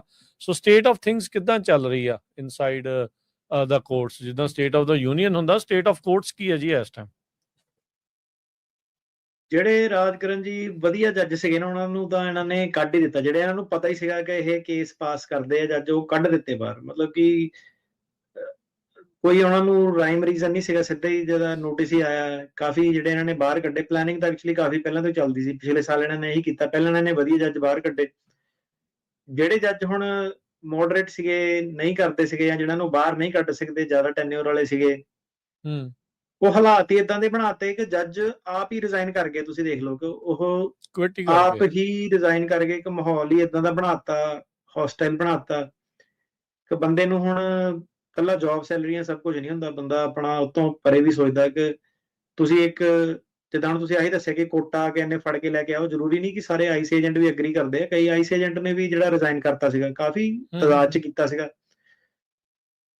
ਤੇ ਉਹਦੇ ਵਿੱਚ ਫਿਰ ਹੁਣ ਪਤਾ ਨਹੀਂ ਅੰਦਰੋਂ ਕੀ ਪ੍ਰੈਸ਼ਰ ਹੁੰਦੇ ਹੋਣੇ, ਕਿੱਦਾਂ ਦੀਆਂ ਇੰਸਟਰਕਸ਼ਨਸ ਦਿੰਦੇ ਹੋਣੇ ਆ। ਬਟ ਜਿਹੜੇ ਜੱਜ ਰਿਜ਼ਾਈਨ ਕਰਕੇ, ਆਬਵੀਅਸਲੀ ਉਹਨਾਂ ਨੇ ਵੀ ਦੇਖਿਆ ਹੋਣਾ ਕਿ ਨਹੀਂ, ਇਹ ਇੰਨਾ ਸਟ੍ਰੈਸ ਜਾਂ ਇੰਨਾ ਉਹ ਲੈ ਕੇ ਕੋਈ ਫਾਇਦਾ ਨਹੀਂ। ਕਈ ਐਕਚੁਅਲੀ ਵਕੀਲਾਂ ਨੇ ਵੀ ਲਾਅ ਫਰਮਾਂ ਮੈਂ ਦੇਖਿਆ ਬੰਦ ਕਰਤੀਆਂ, ਕਈ ਵਕੀਲ ਵੀ ਜਿਹੜੇ ਕੁਇਟ ਕਰ ਗਏ ਆ। ਤੇ ਜਿਹੜਾ ਸਿਸਟਮ ਸੀਗਾ ਉਹ ਬੜਾ ਹੌਸਟਾਈਲ ਕਰਤਾ। ਉਹਦੇ ਵਿੱਚ ਜਿਹੜਾ ਸੀਗਾ ਫੜੋ ਫੜਾਈ ਵਾਲਾ, ਹੁਣ ਹਰੇਕ ਬੰਦਾ ਹੇਬੀਅਸ ਕਰਨਾ ਨਹੀਂ ਚਾਹੁੰਦਾ, ਹਰੇਕ ਵਕੀਲ ਜਿਹੜਾ ਸਿੱਖਣਾ ਨਹੀਂ ਚਾਹੁੰਦਾ, ਕਰਨਾ ਨਹੀਂ ਚਾਹੁੰਦਾ। ਵਕੀਲ ਨੂੰ ਵੀ ਡਬਲ ਟ੍ਰਿਪਲ 10 ਗੁਣਾ ਜ਼ਿਆਦਾ ਮਿਹਨਤ ਜਿਹੜੀ ਕਰਨੀ ਪੈ ਗਈ। ਤੇ ਉਹਦੇ ਵਿੱਚ ਖੜੇ ਪੈਰ ਜਿੱਦਾਂ ਫੜ ਕੇ 2-3 ਦਿਨ ਚਾਹ ਕਰੋ, 3 ਦਿਨ ਚਾਹ ਕਰੋ। ਤੇ ਉੱਪਰੋਂ ਜਿਹੜੀ ਪ੍ਰੋਬਲਮ ਸੀਗੀ ਸਾਰਿਆਂ ਨੂੰ ਪਤਾ, ਹੁਣ ਚਲੋ ਕਈ ਐਗਰੀ ਵੀ ਕਰਦੇ ਆ ਕਿ ਨਹੀਂ ਵੀ ਕਰਦੇ ਆ। ਤੇ ਸਟਾਫਿੰਗ ਦੀਆਂ ਪ੍ਰੋਬਲਮਾਂ ਕਿ ਜਿੱਦਾਂ ਹੁਣ ਕਈ ਜਿਹੜੇ ਲੋਕੀ ਸੀ ਉਹਨੂੰ ਨਹੀਂ ਵਿਚਰਨਾ ਜਾਂ ਗੱਲਬਾਤ ਸਟਾਫ ਸਟੂਫ ਨਾਲ ਨਹੀਂ ਕਰ ਸਕਦੇ, ਆਫਿਸ ਦਾ ਮਾਹੌਲ ਜਿੱਦਾਂ ਵੀ ਹੁੰਦਾ। ਤੇ ਉਹਦੇ ਵਿੱਚ ਨਾ ਹੁਣ ਸ਼ਾਰਟੇਜ ਜਿਹੜੀ ਉਹ ਕਹਿੰਦੇ ਪੈ ਗਈ ਆ, ਨਾਨ ਪ੍ਰੋਫਿਟ ਦੇ ਵਿੱਚ ਵੀ ਸ਼ਾਰਟੇਜ ਪੈ ਗਈ ਆ ਕਿ ਉਹਨਾਂ ਨੂੰ ਵਕੀਲ ਨਹੀਂ ਲੱਭ ਰਹੇ ਕਿ ਜਿਹੜੇ ਇਨਫ ਇਹ ਕੇਸ ਕਰ ਸਕਦੇ ਆ, ਠੀਕ ਹੈ, ਜਾਂ ਹੈਂਡਲ ਕਰ ਸਕਦੇ ਆ ਜਾਂ ਕਰਨਾ ਚਾਹੁੰਦੇ ਆ। ਉਹ ਵਾਲਾ ਚੱਕਰ ਜਿਹੜਾ ਪੈ ਗਿਆ, ਨਾਨ ਪ੍ਰੋਫਿਟ ਦੀ ਫੰਡਿੰਗ ਬੰਦ ਕਰਤੀ। ਉਹਦੇ ਨਾਲ ਜਿਹੜਾ ਸੀਗਾ ਨਾਨ ਪ੍ਰੋਫਿਟਾਂ ਚੱਲੂਗੀਆਂ ਕਿੱਦਾਂ, ਉਹ ਕਿੱਦਾਂ ਅੱਗੇ EMPLOYEE ਹਾਇਰ ਕਰੂਗੀਆਂ, ਉਹ ਢਾਂਚਾ ਇਹਨਾਂ ਨੇ ਤੋੜਤਾ। ਵਿੱਚ ਜਿਹੜੇ ਲੈਂਗੁਏਜ ਲੂਗੁਏਜ ਇੰਟਰਪ੍ਰੇਟਰ ਇਦਾਂ ਦੇ ਜਿਹੜੇ ਫੰਡਡ ਸੀਗੇ, ਛੋਟੀਆਂ ਛੋਟੀਆਂ ਪੋਜੀਸ਼ਨਾਂ ਸੀਗੀਆਂ, ਕੋਰਟ ਅਪਾਇੰਟਡ ਜਿਹੜੀਆਂ ਫ੍ਰੀ ਆਫ ਕਾਸਟ ਸੀਗੀਆਂ, ਉਹ ਇਹਨਾਂ ਨੇ ਬੰਦ ਕਰਤੀਆਂ ਸਾਰੀਆਂ ਚੀਜ਼ਾਂ। ਫੀਸਾਂ ਵਧਾਤੀਆਂ। BIA ਦੀ $110 ਸੀ, ਉਹਨੂੰ ਸਿੱਧਾ ਹੀ ਇਹ ਨਹੀਂ ਕਿ 200 ਕਰਤੀ, 300 ਕਰਤੀ, $1010 ਕਰਤੀ। ਸੋ ਇਦਾਂ ਦੇ ਜਿਹੜੇ ਸੀਗੇ ਕੰਮ, ਉਹਦੇ ਵਿੱਚ ਵੀ ਡੈਡਲਾਈਨ ਸ਼ਾਰਟ ਕਰਨ ਦੀ ਕੋਸ਼ਿਸ਼ ਕਰਨ ਦੇ ਸੀਗੇ ਕਿ 30 ਦਿਨ ਦੀ ਜਗ੍ਹਾ 10 ਦਿਨ ਕਰੋ। ਤਾਂ ਚਲੋ ਚੰਗਾ ਹੋਇਆ, ਲਾਅ ਸੂਟ ਹੋ ਗਿਆ, ਉਹਨੇ ਰੋਕ ਲਿਆ। ਨਹੀਂ ਤਾਂ ਉਹਦੇ ਵਿੱਚ ਵੀ ਤੁਸੀਂ ਦੇਖੋਗੇ ਇੱਕ ਬੰਦਾ ਹੁਣੇ ਕੇਸ ਲੜ ਕੇ ਹਟਿਆ, ਉਹ 10 ਦਿਨਾਂ 'ਚ ਕਿੱਦਾਂ ਅਪੀਲ ਲਗਾ ਦੂਗਾ। ਤੇ 10 ਦਿਨਾਂ 'ਚ ਉਹ ਕਹਿੰਦੇ ਕਿ ਅਪੀਲ ਨਾਲੇ ਪੂਰੀ ਲੱਗਣੀ ਚਾਹੀਦੀ ਹੈ 100%। ਵਕੀਲ ਕਿੱਦਾਂ ਆਪਣਾ, ਉਹ ਕਿੱਦਾਂ ਇੰਨਾ ਸਾਰਾ ਕੰਮ ਕਿੱਦਾਂ ਕਰ ਲੂਗਾ ਉਹ? 10 ਦਿਨਾਂ ਦੇ ਅੰਦਰ ਹੀ ਜਿਹੜਾ ਸੀਗਾ ਕਿ ਜੱਜ ਦਾ ਜੇ ਫੈਸਲਾ ਵੀ ਨਹੀਂ ਆਇਆ, ਤੁਸੀਂ ਕਹਿੰਦੇ ਪਹਿਲਾਂ ਹੀ ਅਪੀਲ ਪੂਰੀ ਕਰਕੇ ਲਾਓ। ਤੇ ਇਦਾਂ ਦੀ ਬੜੀ ਧੱਕੇਸ਼ਾਹੀ ਜੀ ਕਰ ਰਹੇ ਸੀ। ਕਈ ਚੀਜ਼ਾਂ 'ਚ ਕੋਰਟ ਨੇ ਇੰਟਰਵੀਨ ਕਰਕੇ ਉਹਨਾਂ ਦਾ ਕੰਮ ਰੋਕਤਾ ਕਿ ਨਹੀਂ, ਤੁਸੀਂ ਜੇ ਇਦਾਂ ਕਰਦੇ ਆ ਤਾਂ ਫਿਰ ਤੁਸੀਂ ਅਪੀਲ ਨਹੀਂ, ਤੁਸੀਂ ਇਹ ਤਾਂ ਬੰਦੇ ਨੂੰ ਸਜ਼ਾ ਦੇ ਰਹੇ ਆ ਕਿ ਤੁਸੀਂ ਇੱਕ ਨਾ ਮਾਤਰ ਦੀ ਅਪੀਲ ਆ, ਉਹਦੇ ਵਿੱਚ ਬੰਦਾ ਕੀ ਫਾਈਲ ਕਰੂਗਾ? 10 ਦਿਨਾਂ ਤੁਸੀਂ ਫਾਈਲ ਨਹੀਂ ਪੜ੍ਹ ਸਕਦੇ ਪੂਰੀ ਬੰਦੇ ਦੀ। ਸੋ ਇਦਾਂ ਦੇ ਜਿਹੜੇ ਕੰਮਕਾਰ ਜਿਹੜੇ ਸੀਗੇ, ਤੇ ਹੁਣ I don't know on balance ਜਿਹੜਾ ਹੈਗਾ ਜਿੱਧਰ ਨੂੰ ਧੱਕਾ ਚੱਲ ਰਿਹਾ ਉਧਰ ਨੂੰ ਚੱਲ ਰਿਹਾ, ਫਿਰ ਉਹੀ ਚੀਜ਼ ਜਿਹੜੀ ਹੋ ਰਹੀ ਆ ਤੇ ਉਹ ਸਿਸਟਮ ਨਾਲ ਆਪਾਂ ਡੀਲ ਕਰ ਰਹੇ ਆ। ਤੇ ਇਹਦੇ ਵਿੱਚ ਇਹ ਆ ਕਿ ਕਈ ਜਿਹੜੇ ਲੋਕੀ ਆ ਜਾਂ ਕਲਾਇੰਟ ਆ ਉਹ ਖੜ ਜਾਂਦੇ ਆ, ਜਿਗਰਾ ਉਹਨਾਂ 'ਚ ਹੁੰਦਾ, ਕਈ ਛੱਡ ਕੇ ਇੰਡੀਆ ਵੀ ਗਏ ਆ, ਕਈ ਪਛਤਾਉਂਦੇ ਵੀ ਆ ਬਾਅਦ 'ਚ ਕਿ ਕਿਉਂ ਛੱਡ ਗਏ ਆ। ਉਦੋਂ ਮਤਲਬ ਕਿ ਉਹਨਾਂ ਨੂੰ ਐਂ ਲੱਗਦਾ ਸੀ ਕਿ ਵਕੀਲ ਮੇਰਾ ਦੁਸ਼ਮਣ ਆ, ਕਿਤੇ ਇਹਨੂੰ ਹਾਇਰ ਨਾ ਕਰਨਾ ਪੈ ਜਾਵੇ ਅੱਗੇ, ਜਾਂ ਅੱਗੇ ਤੈਨੂੰ ਕਿਤੇ ਕੇਸ। ਤੇ ਉਹ ਏਦਾਂ ਸੀਗਾ ਕਿ ਹੁਣ ਜਿਹੜੇ ਕਈ ਲੋਕੀ ਸੀਗੇ ਉਹ ਬੈਠੇ ਆ। ਹੁਣ ਮਾਹੌਲ, ਇੱਕ ਮੈਂ ਵੀਡੀਓ ਬਣਾਈ ਸੀਗੀ ਵਿੱਚ ਕਿ ਤੁਹਾਡੇ ਰੇਡੀਓ ਤੇ ਨਾ ਗੱਲ ਕਰਦੇ, ਮੈਨੂੰ ਕਿਸੇ ਕਲਾਇੰਟ ਨੇ ਐਕਚੁਅਲੀ ਆ ਕੇ ਦੱਸੀ। ਮੈਨੂੰ ਵੀ ਮਤਲਬ ਆਪਾਂ ਹੁਣ ਚਲੋ ਕਈ ਕੁਝ ਬੋਲ ਜਾਈਦਾ ਇੱਥੇ ਰੇਡੀਓ ਤੇ, ਫ੍ਰੀ ਫਾਰਮੈਟ, ਆਪਾਂ ਕਿਹੜਾ ਕੋਈ ਸਕ੍ਰਿਪਟ ਤਾਂ ਆਪਾਂ ਲਿਖੀ ਨਹੀਂ ਹੋਈ, ਜੋ ਮਤਲਬ ਮਰਜ਼ੀ ਦੇ ਮਾਲਕ ਹੈ ਨਾ, ਕੋਈ ਚੱਕਰ ਨਹੀਂ, ਜਿਹਨੂੰ ਜਿੱਦਾਂ ਲੱਗੇ। ਮੈਨੂੰ ਇੱਕ ਬੰਦਾ ਬਾਹਰ ਛੁੱਟਿਆ, ਉਹਨੇ ਗੱਲ ਦੱਸੀ, ਕਹਿੰਦਾ ਭਾਜੀ ਆਪਣੇ ਨਾ, ਕਹਿੰਦਾ ਇੱਕ ਜੇਲ੍ਹ ਚੋਂ ਬੰਦਾ ਕਹਿੰਦਾ ਮੇਰੇ ਕੋਲ ਆਇਆ। ਉਹ ਕਹਿੰਦਾ ਯਾਰ ਇਹਨਾਂ ਨੇ ਰੇਡੀਓ ਤੇ ਗੱਲ ਕੀਤੀ ਸੀਗੀ ਕਿ ਹਾਲਾਤ ਹਮੇਸ਼ਾ ਇੱਕ ਵਰਗੇ ਨਹੀਂ ਰਹਿੰਦੇ, 2 ਕੁ ਮਹੀਨੇ 'ਚ ਲੱਗਦੀ ਆ ਉਮੀਦ ਕਿ ਚੇਂਜ ਹੋ ਜਾਊਗੀ। ਉਹ ਕਹਿੰਦਾ ਉਹਦੇ ਕਿਸੇ ਰਿਸ਼ਤੇਦਾਰ ਨੇ ਦੇਖੀ ਸੀਗੀ, ਉਹਨੇ ਬੰਦੇ ਨੂੰ ਕਿਹਾ, ਕਹਿੰਦਾ ਬੰਦੇ ਨੇ ਜੇਲ੍ਹ 'ਚ ਆ ਕੇ ਕਹਿੰਦਾ ਉਹਨਾਂ ਨਾਲ ਕਹਿੰਦਾ ਬੰਦੇ ਨੂੰ ਬੜਾ ਹੌਸਲਾ ਮਿਲਿਆ। ਤੇ ਕਈ ਬੰਦੇ ਜਿਹੜੇ ਸੀਗੇ ਉਹਨਾਂ ਨੇ ਗੱਲ ਉਹੀ ਸੀਗੀ, ਇਹ ਗੱਲ ਆਪਾਂ ਕਰ ਰਹੇ ਹਾਂ ਅਗਸਤ ਸਤੰਬਰ ਦੀ, ਉਦੋਂ ਹੇਬੀਅਸ ਦਾ ਕੰਮ ਨਹੀਂ ਜਿਹੜਾ ਚੱਲਿਆ ਸੀਗਾ। ਠੀਕ ਆ। ਉਹਦੇ ਵਿੱਚ ਹੁਣ ਨਾ 2 ਤਰ੍ਹਾਂ ਦੇ ਲੋਕੀ ਆ ਗਏ। ਇੱਕ ਜਿਹੜਾ ਸੀਗਾ ਪੈਸਾ ਬਟੋਰੋ ਤੇ ਵਾਪਸ ਜਾਓ, ਠੀਕ ਹੈ, ਸਿੱਧੀ ਡਾਇਰੈਕਟ ਗੱਲ ਇਹ ਉਹੀ ਆ ਕਿ ਤਾਂ ਕਰਕੇ ਨਾ ਕਈ ਵਾਰੀ ਡਾਇਰੈਕਟ ਜ਼ਿਆਦਾ ਕਹਿੰਦੇ ਜ਼ਿਆਦਾ ਬੋਲ ਦਿੰਦਾ ਤੂੰ, ਡਾਇਰੈਕਟ ਜਿਹੜੀ ਗੱਲ ਕਰੀਦੀ ਆ ਪਤਾ ਸਾਰੇ ਨੂੰ ਹੀ ਆ। ਉਹਨਾਂ ਨੇ ਕੀ ਕੀਤਾ ਕਿ ਨਕੰਮੇ ਵਿਅਕਤੀ ਦੇ ਅੱਗੋਂ ਯਾਰ ਦੋਸਤ ਨਕੰਮੇ, ਠੀਕ ਆ। ਹੁਣ ਇਹ ਵੀ ਗੱਲ ਕਹਿਣ ਤੋਂ ਲੋਕੀ ਡਰਦੇ ਆ ਕਿ ਚੱਲ ਏਦਾਂ ਨਾ ਹੋ ਜਾਵੇ, ਓਦਾਂ ਨਾ ਹੋ ਜਾਵੇ, ਪਰ ਜਿਹੜੀ ਸਿੱਧੀ ਜੀ ਗੱਲ ਆ, ਮਤਲਬ ਜਿਹਨੂੰ ਜਿੱਦਾਂ ਕਹਿਣਾ ਉਦਾਂ ਹੀ ਕਹਿਣਾ ਹੈ ਨਾ। ਤਾਂ ਹੀ ਹੁਣ ਤੁਸੀਂ ਸਾਡੇ ਨਾਲ ਵਿਚਰਦੇ ਆ। ਉਹ ਹੁਣ ਉਹਨਾਂ ਨੇ ਕੀ ਕੀਤਾ ਕਿ ਉਹਨਾਂ ਨੇ ਜਿਹੜੇ ਸੀਗੇ ਜਿੱਦਾਂ ਮੈਂ ਉਹੀ ਕਹਿਣਾ ਕਿ ਡਾਇਰੈਕਟ ਫਲਾਈਟਾਂ ਵਾਲੇ ਜਿਹੜੇ ਹੈਗੇ, ਉਹ ਇੱਕ ਤਾਂ ਉਹਨਾਂ ਨੇ ਸਾਰੀ ਕਮਿਊਨਿਟੀ ਦਾ, ਭਾਈਚਾਰੇ ਦਾ ਸਾਰਾ ਹੀ ਕੰਮ ਖਰਾਬ ਕਰਤਾ। ਕਿਉਂਕਿ ਹੁਣ ਜੱਜ ਵੀ ਇਹੀ ਦੇਖ ਰਿਹਾ ਕਿ ਯਾਰ ਇਹ ਤਾਂ ਹੁਣੇ ਕਹਿੰਦਾ ਸੀ ਅਸਾਈਲਮ, ਹੁਣੇ ਇਹ ਪਹਿਲੇ ਉਹਦੇ ਵਿੱਚ ਹੀ ਕਹਿ ਰਿਹਾ, ਕੇਸ ਲੜ ਕੇ ਨਾਲ ਹੀ ਜੱਜ ਫੇਲ ਕਰਨ, ਨਾਲ ਹੀ ਨਹੀਂ ਜੀ ਮੈਨੂੰ ਵਾਪਸ ਭੇਜੋ, ਮੈਂ ਅਪੀਲ ਨਹੀਂ ਕਰਨੀ। ਜੱਜ ਕਹਿੰਦਾ ਤੂੰ ਹੁਣੇ ਤਾਂ ਮੈਨੂੰ ਕਹਿ ਰਿਹਾ ਸੀ ਮੇਰੀ ਜਾਨ ਨੂੰ ਖਤਰਾ, ਏਦਾਂ ਜਾ ਕੇ ਉੱਥੇ ਕੋਈ ਟੈਟੂ ਬਣਾ ਲਏ, ਕੋਈ ਵੀਡੀਓ ਬਣਾ ਲਈਆਂ, ਉੱਥੇ ਇੱਕ ਇੰਡੀਆ 'ਚ ਸਵਾਗਤ ਹੋ ਰਿਹਾ, ਢੋਲ ਵੱਜ ਰਹੇ ਆ। ਨੁਕਸਾਨ ਕਿਹਨੂੰ ਆ? ਜਿਹੜਾ ਵਿਚਾਰਾ ਬੰਦਾ ਜੂਝ ਰਿਹਾ ਇੱਥੇ, ਉਹਨਾਂ ਕਰ ਰਿਹਾ, ਉਹਨੂੰ ਸਾਰੀ ਕਮਿਊਨਿਟੀ ਨੂੰ ਉਹ ਮਤਲਬ ਉਹ ਜਿਹੜਾ ਫੁਕਰੀ ਜਿਹੜੀ ਸੀਗੀ ਉਹਨੂੰ, ਉਹਦੀ ਜਿਹੜੀ ਸੀਗੀ ਉਹਦਾ ਨੁਕਸਾਨ ਕਿਹਨੂੰ ਆ? ਸਾਰੀ ਕਮਿਊਨਿਟੀ ਨੂੰ। ਹੁਣ ਇਹਦੇ ਵਿੱਚ ਕੀ ਆ ਜਾਂਦਾ ਰਾਜਕਰਨ ਜੀ ਕਿ ਜਿਹੜਾ ਹੁਣ ਹਰੇਕ ਬੰਦਾ ਤਾਂ ਨਹੀਂ ਏਦਾਂ ਦੀ ਆਪਸ਼ਨ ਹੁੰਦੀ। ਹੁਣ ਮੈਂ ਉਹੀ ਕਹਿਣਾ ਨਾ, ਕਈ ਜਿਹੜੇ ਡਾਇਰੈਕਟ ਫਲਾਈਟਾਂ ਵਾਲੇ ਜਿਹੜੇ ਆਏ ਆ ਤੇ ਉਹ ਜਿਹੜੀ ਹੁਣ ਜਦੋਂ ਟ੍ਰੈਂਡ ਦੇਖਦੇ ਆ, ਉਹ ਵੀ ਦੇਖਦੇ ਆ ਕਿ ਬੰਦੇ ਨੂੰ ਜੇ ਫੜੋ, ਅੱਧੇ ਤਾਂ ਸਿੱਧੇ ਕਹਿੰਦੇ ਆ ਕਿ ਮੈਂ ਪਹਿਲੇ ਦਿਨ ਹੀ ਵਾਪਸ ਚੱਲ ਜਾਣਾ। ਤੇ ਅੱਗੋਂ ਹੁਣ ਆਈਸ ਵਾਲਿਆਂ ਨੂੰ ਵੀ ਪਤਾ, ਇਮੀਗ੍ਰੇਸ਼ਨ ਜੱਜ ਨੂੰ ਵੀ ਪਤਾ, ਉਹ ਵੀ ਤਾਂ ਫਿਰ ਇਹ ਚੀਜ਼ ਨੋਟਿਸ ਕਰਦੇ ਆ ਨਾ ਕਿ ਕਿੰਨੀ ਤਾਦਾਦ ਦੇ ਵਿੱਚ ਲੋਕੀ ਵਾਪਸ ਜਾ ਰਹੇ ਆ, ਵਲੰਟਰੀ ਡਿਪਾਰਚਰ ਲੈ ਰਹੇ ਆ। ਹੁਣ ਜਿਹੜਾ ਬੰਦਾ ਕੇਸ ਲੜਨਾ ਚਾਹੁੰਦਾ ਉਹਦੇ ਲਈ ਔਖਾ ਹੋ ਜਾਂਦਾ, ਠੀਕ ਹੈ ਕਿ ਨਹੀਂ? ਸੋ ਉਹਨਾਂ ਨੇ ਏਦਾਂ ਸੀਗਾ ਕਿ ਸਤੰਬਰ ਅਗਸਤ ਦੇ ਉਹਦੇ ਵਿੱਚ ਨਾ ਕੋਆਪਰੇਟ ਕਰਨਾ ਛੱਡਤਾ ਸੀਗਾ ਵਕੀਲਾਂ ਦੇ ਨਾਲ। ਕਈ ਬਦਤਮੀਜ਼ੀ ਵੀ ਕਰਦੇ ਸੀਗੇ, ਕਈ ਜਿਹੜੇ ਸੀਗੇ ਕਿ ਉਹ ਇੰਟਰਸਟਿਡ ਨਹੀਂ ਸੀਗੇ ਕੇਸ ਕੂਸ। ਉਹਨਾਂ ਨੂੰ ਏਦਾਂ ਸੀਗਾ ਕਿ ਜਾਦੂ ਦੀ ਛੜੀ ਜੀ ਘੁਮਾਤੀ, ਮੈਨੂੰ ਵਕੀਲ ਨੂੰ ਪੇ ਨਾ ਕਰਨਾ ਪਵੇ। ਉਹ ਕਾਫੀ ਜਿਹੜਾ ਟ੍ਰੈਂਡ ਜਿਹਾ ਚੱਲਿਆ, ਤੇ ਉਹਦੇ ਵਿੱਚੋਂ ਦੀ ਆਹ ਗੱਲ ਮੈਂ ਦੱਸਦਾ ਕਿ ਕਈ ਬੰਦੇ ਜਿਹੜੇ ਸੀਗੇ ਉਹ ਨਹੀਂ ਗਏ, ਉਹ ਗਰਾਊਂਡ ਆਪਣੀ ਸਾਂਭੀ ਰੱਖੀ ਆ। ਜਿਹੜੀ ਤੁਹਾਨੂੰ ਮੈਂ ਗੱਲ ਦੱਸਦਾ ਵੀਡੀਓ ਵਾਲੀ, ਕਿ ਤੁਸੀਂ ਕਿਹਾ ਸੀਗਾ ਕਿ ਇਹ 2-3 ਮਹੀਨੇ 'ਚ ਕੋਈ ਨਾ ਕੋਈ ਹੱਲ ਨਿਕਲ ਕੇ ਆਊਗਾ, ਕੋਰਟ ਆਊਗੇ, ਇਹ ਬੀਐਸ ਆਊਗੀ, ਹਨਾ। ਕਿਉਂਕਿ ਗੱਲ ਏਦਾਂ ਕਿ ਇਹ ਜਿਹੜਾ ਏਦਾਂ ਚੱਲਣਾ ਕਿ ਵਧੀਆ ਹੋਣਾ, ਮਾੜਾ ਹੋਣਾ, ਵਧੀਆ ਹੋਣਾ, ਲਾਇਰਸ ਨੇ ਮਤਲਬ ਇਹ ਉੱਤੇ ਥੱਲੇ ਹੁੰਦੀਆਂ ਰਹਿਣੀਆਂ ਚੀਜ਼ਾਂ। ਉਹ ਬੰਦੇ ਹੁਣ ਰੁਕ ਗਏ। ਤੁਸੀਂ ਕਈ ਵੀਡੀਓ ਦੇਖਦੇ ਆ ਸਾਡੇ ਸੋਸ਼ਲ ਮੀਡੀਆ ਤੇ, ਬੰਦੇ 6-6 ਮਹੀਨੇ ਅੰਦਰ ਸੀਗੇ, ਉਹ ਆ ਕੇ ਕਹਿੰਦੇ ਕਿ 6 ਮਹੀਨੇ ਅੰਦਰ ਸੀਗੇ, ਫਿਰ ਆ ਹੇਬੀਅਸ ਹੁਬੀਅਸ ਚੱਲਿਆ ਸਾਰਾ, ਕਈਆਂ ਦੇ ਫੇਲ ਹੋਏ, ਕਈਆਂ ਦੀਆਂ ਦੁਬਾਰਾ ਮਲਟੀਪਲ ਮੋਸ਼ਨਾਂ ਕਰ ਕੇ ਕਈ ਬੰਦੇ ਜਿਹੜੇ ਬਾਹਰ ਕਢਾਏ, ਉਹ ਹੁਣ ਦੱਸਦੇ ਕਿ ਕਹਿੰਦੇ ਭਾਜੀ ਜਿਹੜੇ ਬੰਦੇ ਗਏ ਆ ਇੰਡੀਆ ਉਹ ਪਛਤਾਉਂਦੇ ਆ, ਕਹਿੰਦੇ। ਸਹੀ ਹੈ। ਸੋ ਇਹ ਆ ਕਿ ਹੁਣ ਇਹਦੇ ਵਿੱਚ ਜਿਹੜੇ ਪਾਸੇ ਨੂੰ ਮਰਜ਼ੀ ਲੈ ਲਓ, ਮੈਂ ਉਹੀ ਕਹਿੰਦਾ ਕਿ ਲਾਈ ਲੱਗ ਨਾ ਬਣਿਆ ਕਰੋ, ਠੀਕ ਆ।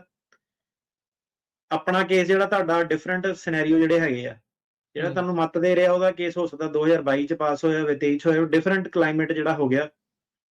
ਤੇ ਲੈ ਦੇ ਕੇ ਜਿਹੜਾ ਕੀ ਹੁੰਦਾ ਕਿ ਵਕੀਲ ਉਨੇ ਕੀ ਹੁੰਦੇ ਆ, ਠੀਕ ਆ। ਕੰਮ ਦਾ ਪ੍ਰੈਸ਼ਰ ਵੀ ਜਿਹੜਾ ਸੀਗਾ ਜਿਹੜੇ ਸਰ ਕੋ ਫਨ ਨਹੀਂ ਹੈਗਾ ਇਮੀਗ੍ਰੇਸ਼ਨ ਕੋਈ, ਕਿ ਤੁਸੀਂ ਕਹੋ ਕਿ ਵਕੀਲ ਨੇ ਉੱਦੇ ਜਾ ਕੇ ਜਿੱਦਾਂ ਮਰਜ਼ੀ ਜਾਦੂ ਕਰਕੇ ਕਢਾਤਾ। ਇਹਦਾ ਚਲੋ ਤੁਹਾਡੇ ਨਾਲ ਆ ਕੇ ਹੱਸ ਖੇਡ ਕੇ ਜਿਹੜਾ ਮੈਂ ਕਿਹਾ 4 ਗੱਲਾਂ ਕਰਕੇ ਚੱਲ ਜਾਈਦਾ। ਜਿਹੜਾ ਇਹ ਹੈ ਕਿ ਪਿੱਛੋਂ ਦੀ ਜਿਹੜਾ ਮੋਨੂਮੈਂਟਲ ਜਿਹੜਾ ਕੰਮ ਕਰਨਾ ਪੈਂਦਾ ਦਿਨ ਰਾਤ, ਜਿਹੜਾ ਤਾਂ ਕਰਕੇ ਇੱਕ ਜਿਹੜਾ ਰੀਜ਼ਨ ਹੈਗਾ, ਮੈਂ ਕਿਹਾ ਗੱਲਾਂ ਕਰਨ ਨੂੰ ਜਿਹੜਾ ਮਰਜ਼ੀ ਗੱਲਾਂ ਕਰੀ ਜਾਵੇ, ਜਿਹੜਾ ਸਿਸਟਮ ਹੁਣ ਤੁਹਾਡੇ ਮੂਹਰੇ ਲੈ ਕੇ ਆਏ ਆ, ਵਧਾਇਆ ਇਹਨੂੰ ਸਾਰਾ ਕੀਤਾ ਲੋਕਾਂ ਦੇ, ਇਹ ਕਰਨ ਨੂੰ ਮੈਂ ਕਿਹਾ ਬੜੇ ਜ਼ਿਆਦਾ ਆਵਰਸ ਜਿਹੜੇ ਲੱਗਦੇ ਆ ਵੀਕ ਦੇ ਵਿੱਚ, ਤੁਹਾਨੂੰ ਅੰਦਾਜ਼ਾ ਵੀ ਨਹੀਂ ਇਹਦਾ ਹੈਗਾ ਕਿ ਕਿਹੜੇ ਹਿਸਾਬ ਨਾਲ ਜਿਹੜਾ ਕਿੱਧਰੋਂ ਦੀ ਉਹ ਕਰਨਾ ਪੈਂਦਾ। ਬਸ ਇਹ ਹੈ ਕਿ ਆਪਾਂ ਨੂੰ ਵੀ ਇੱਕ ਕਹਿ ਲਓ ਕਿ ਪੋਜ਼ਿਟਿਵਿਟੀ ਜੀ ਮਿਲਦੀ ਰਵੇ, ਹਨਾ, ਐਗਜ਼ੈਕਟਲੀ। ਸਹੀ ਸਹੀ ਰਿਜ਼ਲਟ ਆਉਂਦੇ ਰਹਿਣ। ਠੀਕ ਹੈ, ਕਮਿਊਨਿਟੀ ਆਪਣੀ ਜਿਹੜੀ ਸੀਗੀ ਐਜ਼ ਅ ਹੋਲ ਜਿਹੜੀ ਸਹੀ ਡਾਇਰੈਕਸ਼ਨ ਨੂੰ ਚੱਲਦੀ ਰਵੇ, ਲੋਕਾਂ ਦੇ ਕੰਮਕਾਰ ਚੱਲਦੇ ਰਹਿਣ। ਸੋ ਉਹਦੇ ਨਾਲ ਏਦਾਂ ਕਿ ਭਾਈਚਾਰੇ ਦਾ ਮਤਲਬ ਇਹੀ ਹੈਗਾ ਕਿ ਹਰੇਕ ਬੰਦਾ ਜਿਹੜਾ ਸੀਗਾ ਉਹਨੂੰ ਨਾਲ ਖੜੇ ਹੋ ਕੇ ਤੁਰਨਾ ਪੈਣਾ। ਹੁਣ ਜਿਹੜੇ ਸਪੈਨਿਸ਼ ਆ ਉਹ ਵੀ ਖੜੇ ਹੋ ਕੇ ਤੁਰਦੇ ਆ, ਤੇ ਆਪਣਾ ਇੱਕ ਇਹੀ ਸੀਗਾ ਕਿ ਪਲੇਟਫਾਰਮ ਜੇ ਇੱਕ ਬਣ ਜਾਵੇ, ਕੱਲ ਨੂੰ ਹੁਣ ਪਤਾ ਨਹੀਂ ਹੋਰ ਅਗਲੇ 3.5 ਸਾਲਾਂ 'ਚ ਚੀਜ਼ਾਂ ਕਿੱਧਰਲੇ ਪਾਸੇ ਨੂੰ ਜਾਣੀਆਂ। ਤੇ ਗੱਲ ਉਹੀ ਆ ਗਈ ਕਿ ਜੇ ਔਖੀਆਂ ਹੁੰਦੀਆਂ ਤੇ ਫੇਰ ਕੋਈ ਨਾ ਕੋਈ ਹੱਲ ਕੱਢਾਂਗੇ ਉਹਦਾ, ਫੇਰ ਕੁਛ ਨਾ ਕੁਛ ਜਿਹੜਾ ਉੱਤੇ ਥੱਲੇ ਚੀਜ਼ਾਂ ਹੁੰਦੀਆਂ ਰਹਿਣੀਆਂ। ਸੋ ਇਹ ਜਿਹੜੀ ਸਥਿਤੀ ਜਿਹੜੀ ਬਣੀ ਹੋਈ ਆ, ਤੇ ਇਹਨੂੰ ਜਿਹੜਾ ਸਿਸਟਮ ਦੇ ਨਾਲ ਜਿਹੜਾ ਡੀਲ ਕਰਨਾ ਪੈਂਦਾ, ਤੇ ਜਿੱਦਾਂ ਲਾਅ ਹੈਗੇ ਆ ਤੁਹਾਨੂੰ ਦੱਸ ਦਈਦਾ ਸਾਰਾ। ਤੇ ਤੁਸੀਂ ਆਪਣੀ ਸਮਾਰਟ ਜਿਹੜੀ ਪਲੈਨਿੰਗ ਕਰੋ ਪਹਿਲਾਂ, ਟਾਈਮ ਸਿਰ ਕਿੱਦਾਂ ਕੀ ਆ। ਜਿਹੜੇ ਹੁਣ ਸਟ੍ਰਿਕਟ ਡਿਸੀਜਨ ਆ ਜਿਹੜੇ ਤੁਹਾਨੂੰ ਸਿੱਧੇ ਆ ਕੇ ਦੱਸਦੇ ਆ ਕਿ ਸੱਟਾਂ ਦੇ ਬਾਰੇ ਉਹ ਇਹ ਕਹਿੰਦੇ ਆ, ਇਹਦਾ ਮਤਲਬ ਆਹ ਚੀਜ਼ ਨਾਲ ਕੇਸ ਡਿਨਾਈ ਕੀਤਾ ਜਾ ਸਕਦਾ। ਉਹਦੇ ਵਿੱਚ ਹੁਣ ਮੈਂ ਕਿਹਾ ਜਿਹੜਾ ਉਹ ਵਾਲਾ ਬੰਦਾ ਕਿ ਨਹੀਂ ਜੀ ਇਹ ਤਾਂ ਨੈਗੇਟਿਵ ਖਬਰ ਆ, ਮੈਂ ਸੁਣਨੀ ਨਹੀਂ, ਮੈਨੂੰ ਕੋਈ ਇੰਟਰਸਟ ਨਹੀਂ ਹੈਗਾ ਕਿ ਤੁਸੀਂ ਸੁਣੋ ਨਾ ਸੁਣੋ, ਕੀ ਕਹੋ ਕਿੱਦਾਂ ਕਹੋ। ਗੱਲ ਹੈਗੀ ਕਿ ਜਿਹੜੇ ਬੰਦੇ ਨੇ ਸੁਣਨੀ ਆ, ਜਿਹੜਾ ਬੰਦਾ ਕੋਈ ਇਨਫੋਰਮੇਸ਼ਨ ਕੱਢ ਕੇ ਆਪਣੇ ਕੇਸ ਨੂੰ ਸੁਧਾਰ ਸਕਦਾ, ਤੁਹਾਨੂੰ ਇੱਕ ਸਟੈਂਡਰਡ ਆਫ ਪ੍ਰੈਕਟਿਸ ਕਿੱਧਰ ਨੂੰ ਜਾ ਰਿਹਾ ਉਹ ਦੱਸਣ ਦੀ ਕੋਸ਼ਿਸ਼ ਹੋ ਰਹੀ ਹੈ ਇੱਥੇ, ਕਿ ਆ ਇੱਧਰਲੇ ਪਾਸੇ ਨੂੰ ਸਟ੍ਰਿਕਟ ਜਿਹੜੀ ਚੀਜ਼ਾਂ ਜਾ ਰਹੀਆਂ। ਇਹੀ 2 ਮਹੀਨੇ ਬਾਅਦ ਫਿਰ ਸੁਪਰੀਮ ਕੋਰਟ ਦਾ ਕੋਈ ਹੋਰ ਰਿਵਰਸ ਫੈਸਲਾ ਆ ਗਿਆ, ਵਧੀਆ ਹੋਇਆ, ਤੁਹਾਨੂੰ ਉਹ ਦੱਸ ਦੇਣਾ ਕਿ ਯਾਰ ਆਹ ਚੀਜ਼ ਏਦਾਂ ਹੱਲ ਹੋ ਗਿਆ, ਜੀ ਜੀ। ਅੱਜ ਨੇ ਆਹ ਸਟੈਂਡ ਲੈ ਲਿਆ।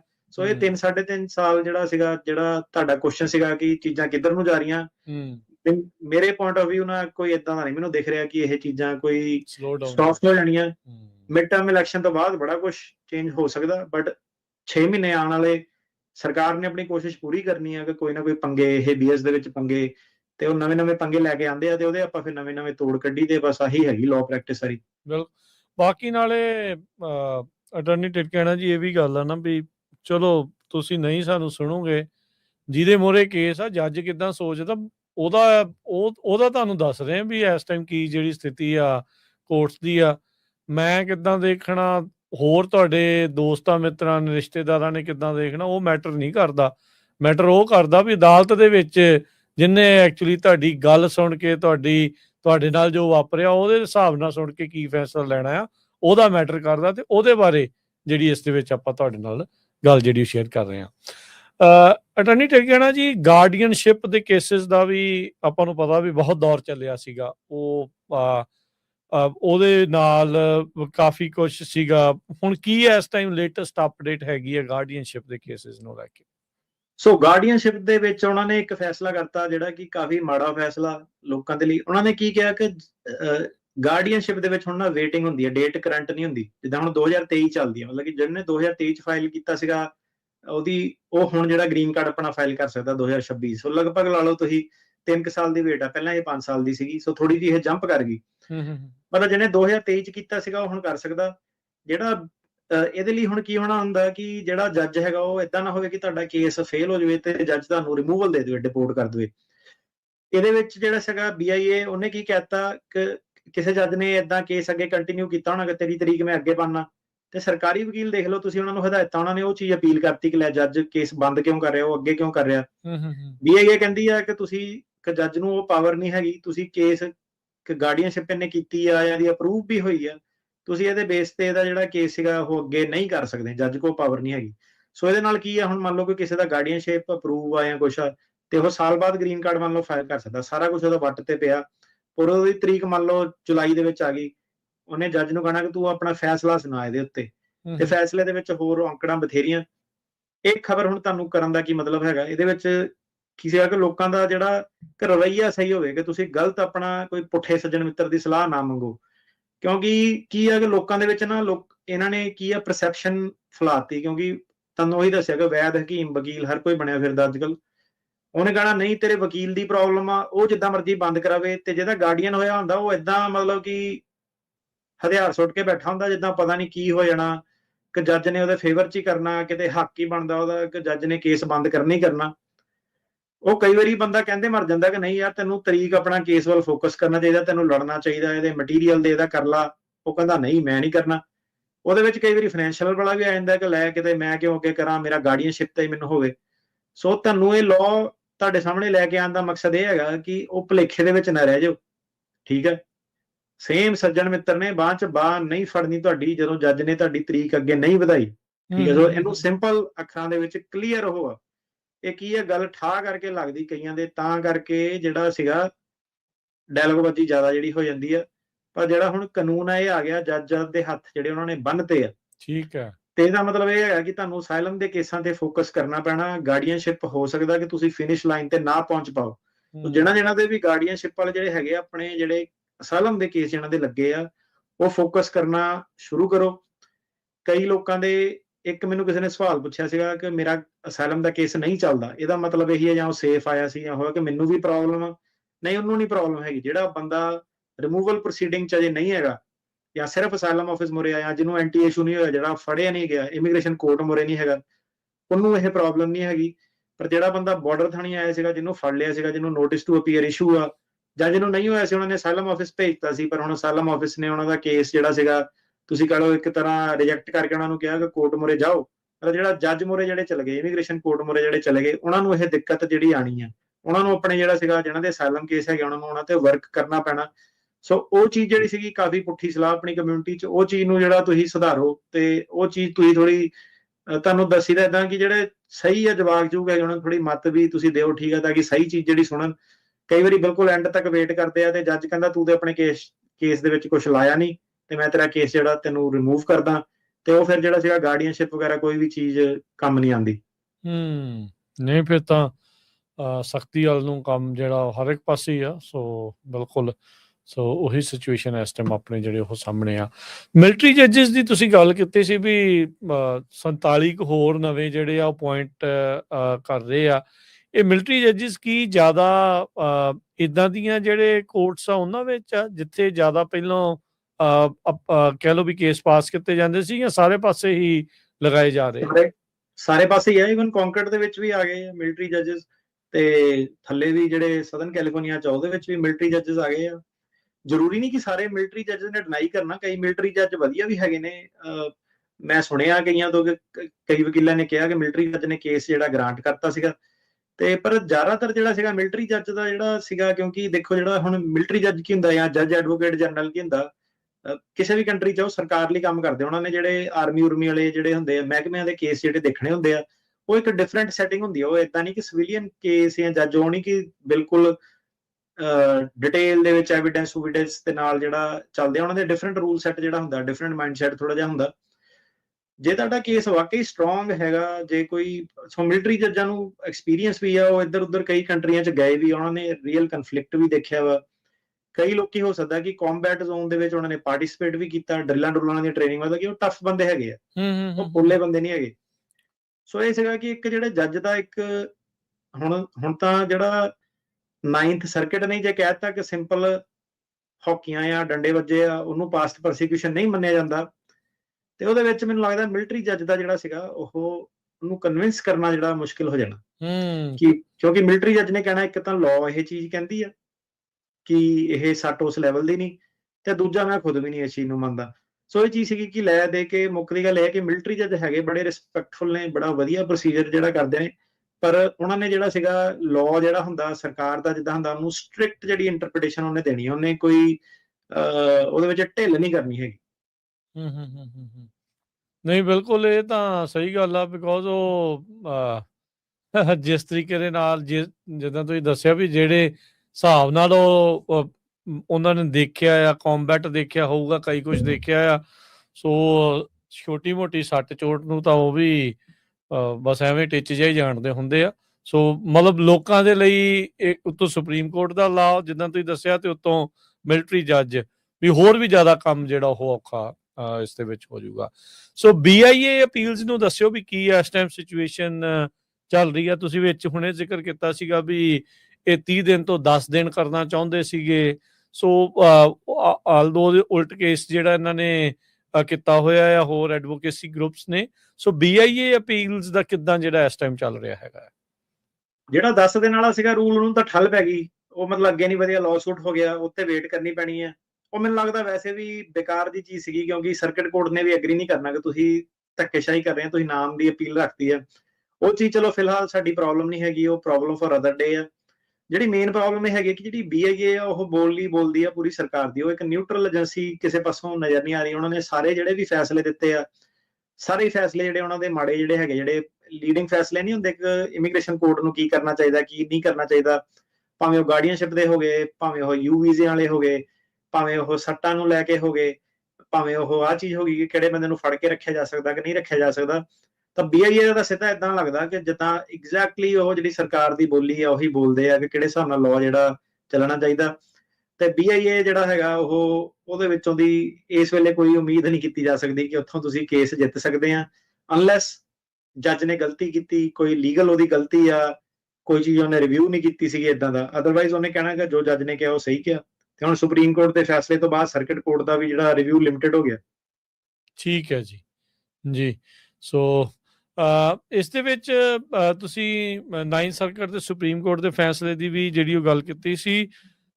ਸੋ ਜੇ ਇੱਕ ਵਾਰੀ ਦੁਬਾਰਾ ਐਕਸਪਲੇਨ ਕਰਨਾ ਹੋਵੇ ਇਸ ਸੁਪਰੀਮ ਕੋਰਟ ਦੇ 9 ਸਰਕਟ ਵਾਲੀ ਜਿਹੜੀ ਇਸ ਗੱਲ ਨੂੰ, ਜਿਹੜੇ ਲੋਕ ਨਹੀਂ, ਜਿਨ੍ਹਾਂ ਨੂੰ ਅਜੇ ਤੱਕ ਪਤਾ ਲੱਗਾ, ਮੋਸਟਲੀ ਪਤਾ ਲੱਗ ਹੀ ਗਿਆ ਹੋਣਾ, ਪਰ ਫਿਰ ਵੀ ਜਦੋਂ ਮੰਨ ਲਓ ਵੀ ਜਿਨ੍ਹਾਂ ਨੂੰ ਨਹੀਂ ਪਤਾ ਲੱਗਾ, ਕਿੱਦਾਂ ਅਫੈਕਟ ਕਰਨ ਜਾ ਰਿਹਾ ਇਹ ਫੈਸਲਾ? ਹਾਂਜੀ, ਸੁਪਰੀਮ ਕੋਰਟ ਵਾਲਾ ਐਕਚੁਅਲੀ 9 ਸਰਕਟ ਵਾਲਾ ਨਹੀਂ ਸੀਗਾ। ਹਾਂਜੀ, 9 ਸਰਕਟ ਵਾਲਾ ਜਿਹੜਾ ਸੀਗਾ ਫੈਸਲਾ ਉਹ ਕੀ ਸੀਗਾ, 9 ਸਰਕਟ ਨੇ ਬਲਜੀਤ ਸਿੰਘ ਵਰਸਸ ਬੌਂਡੀ ਦਾ ਇੱਕ ਕੇਸ ਦਸੰਬਰ ਦੇ ਵਿੱਚ ਫੈਸਲਾ ਦਿੱਤਾ।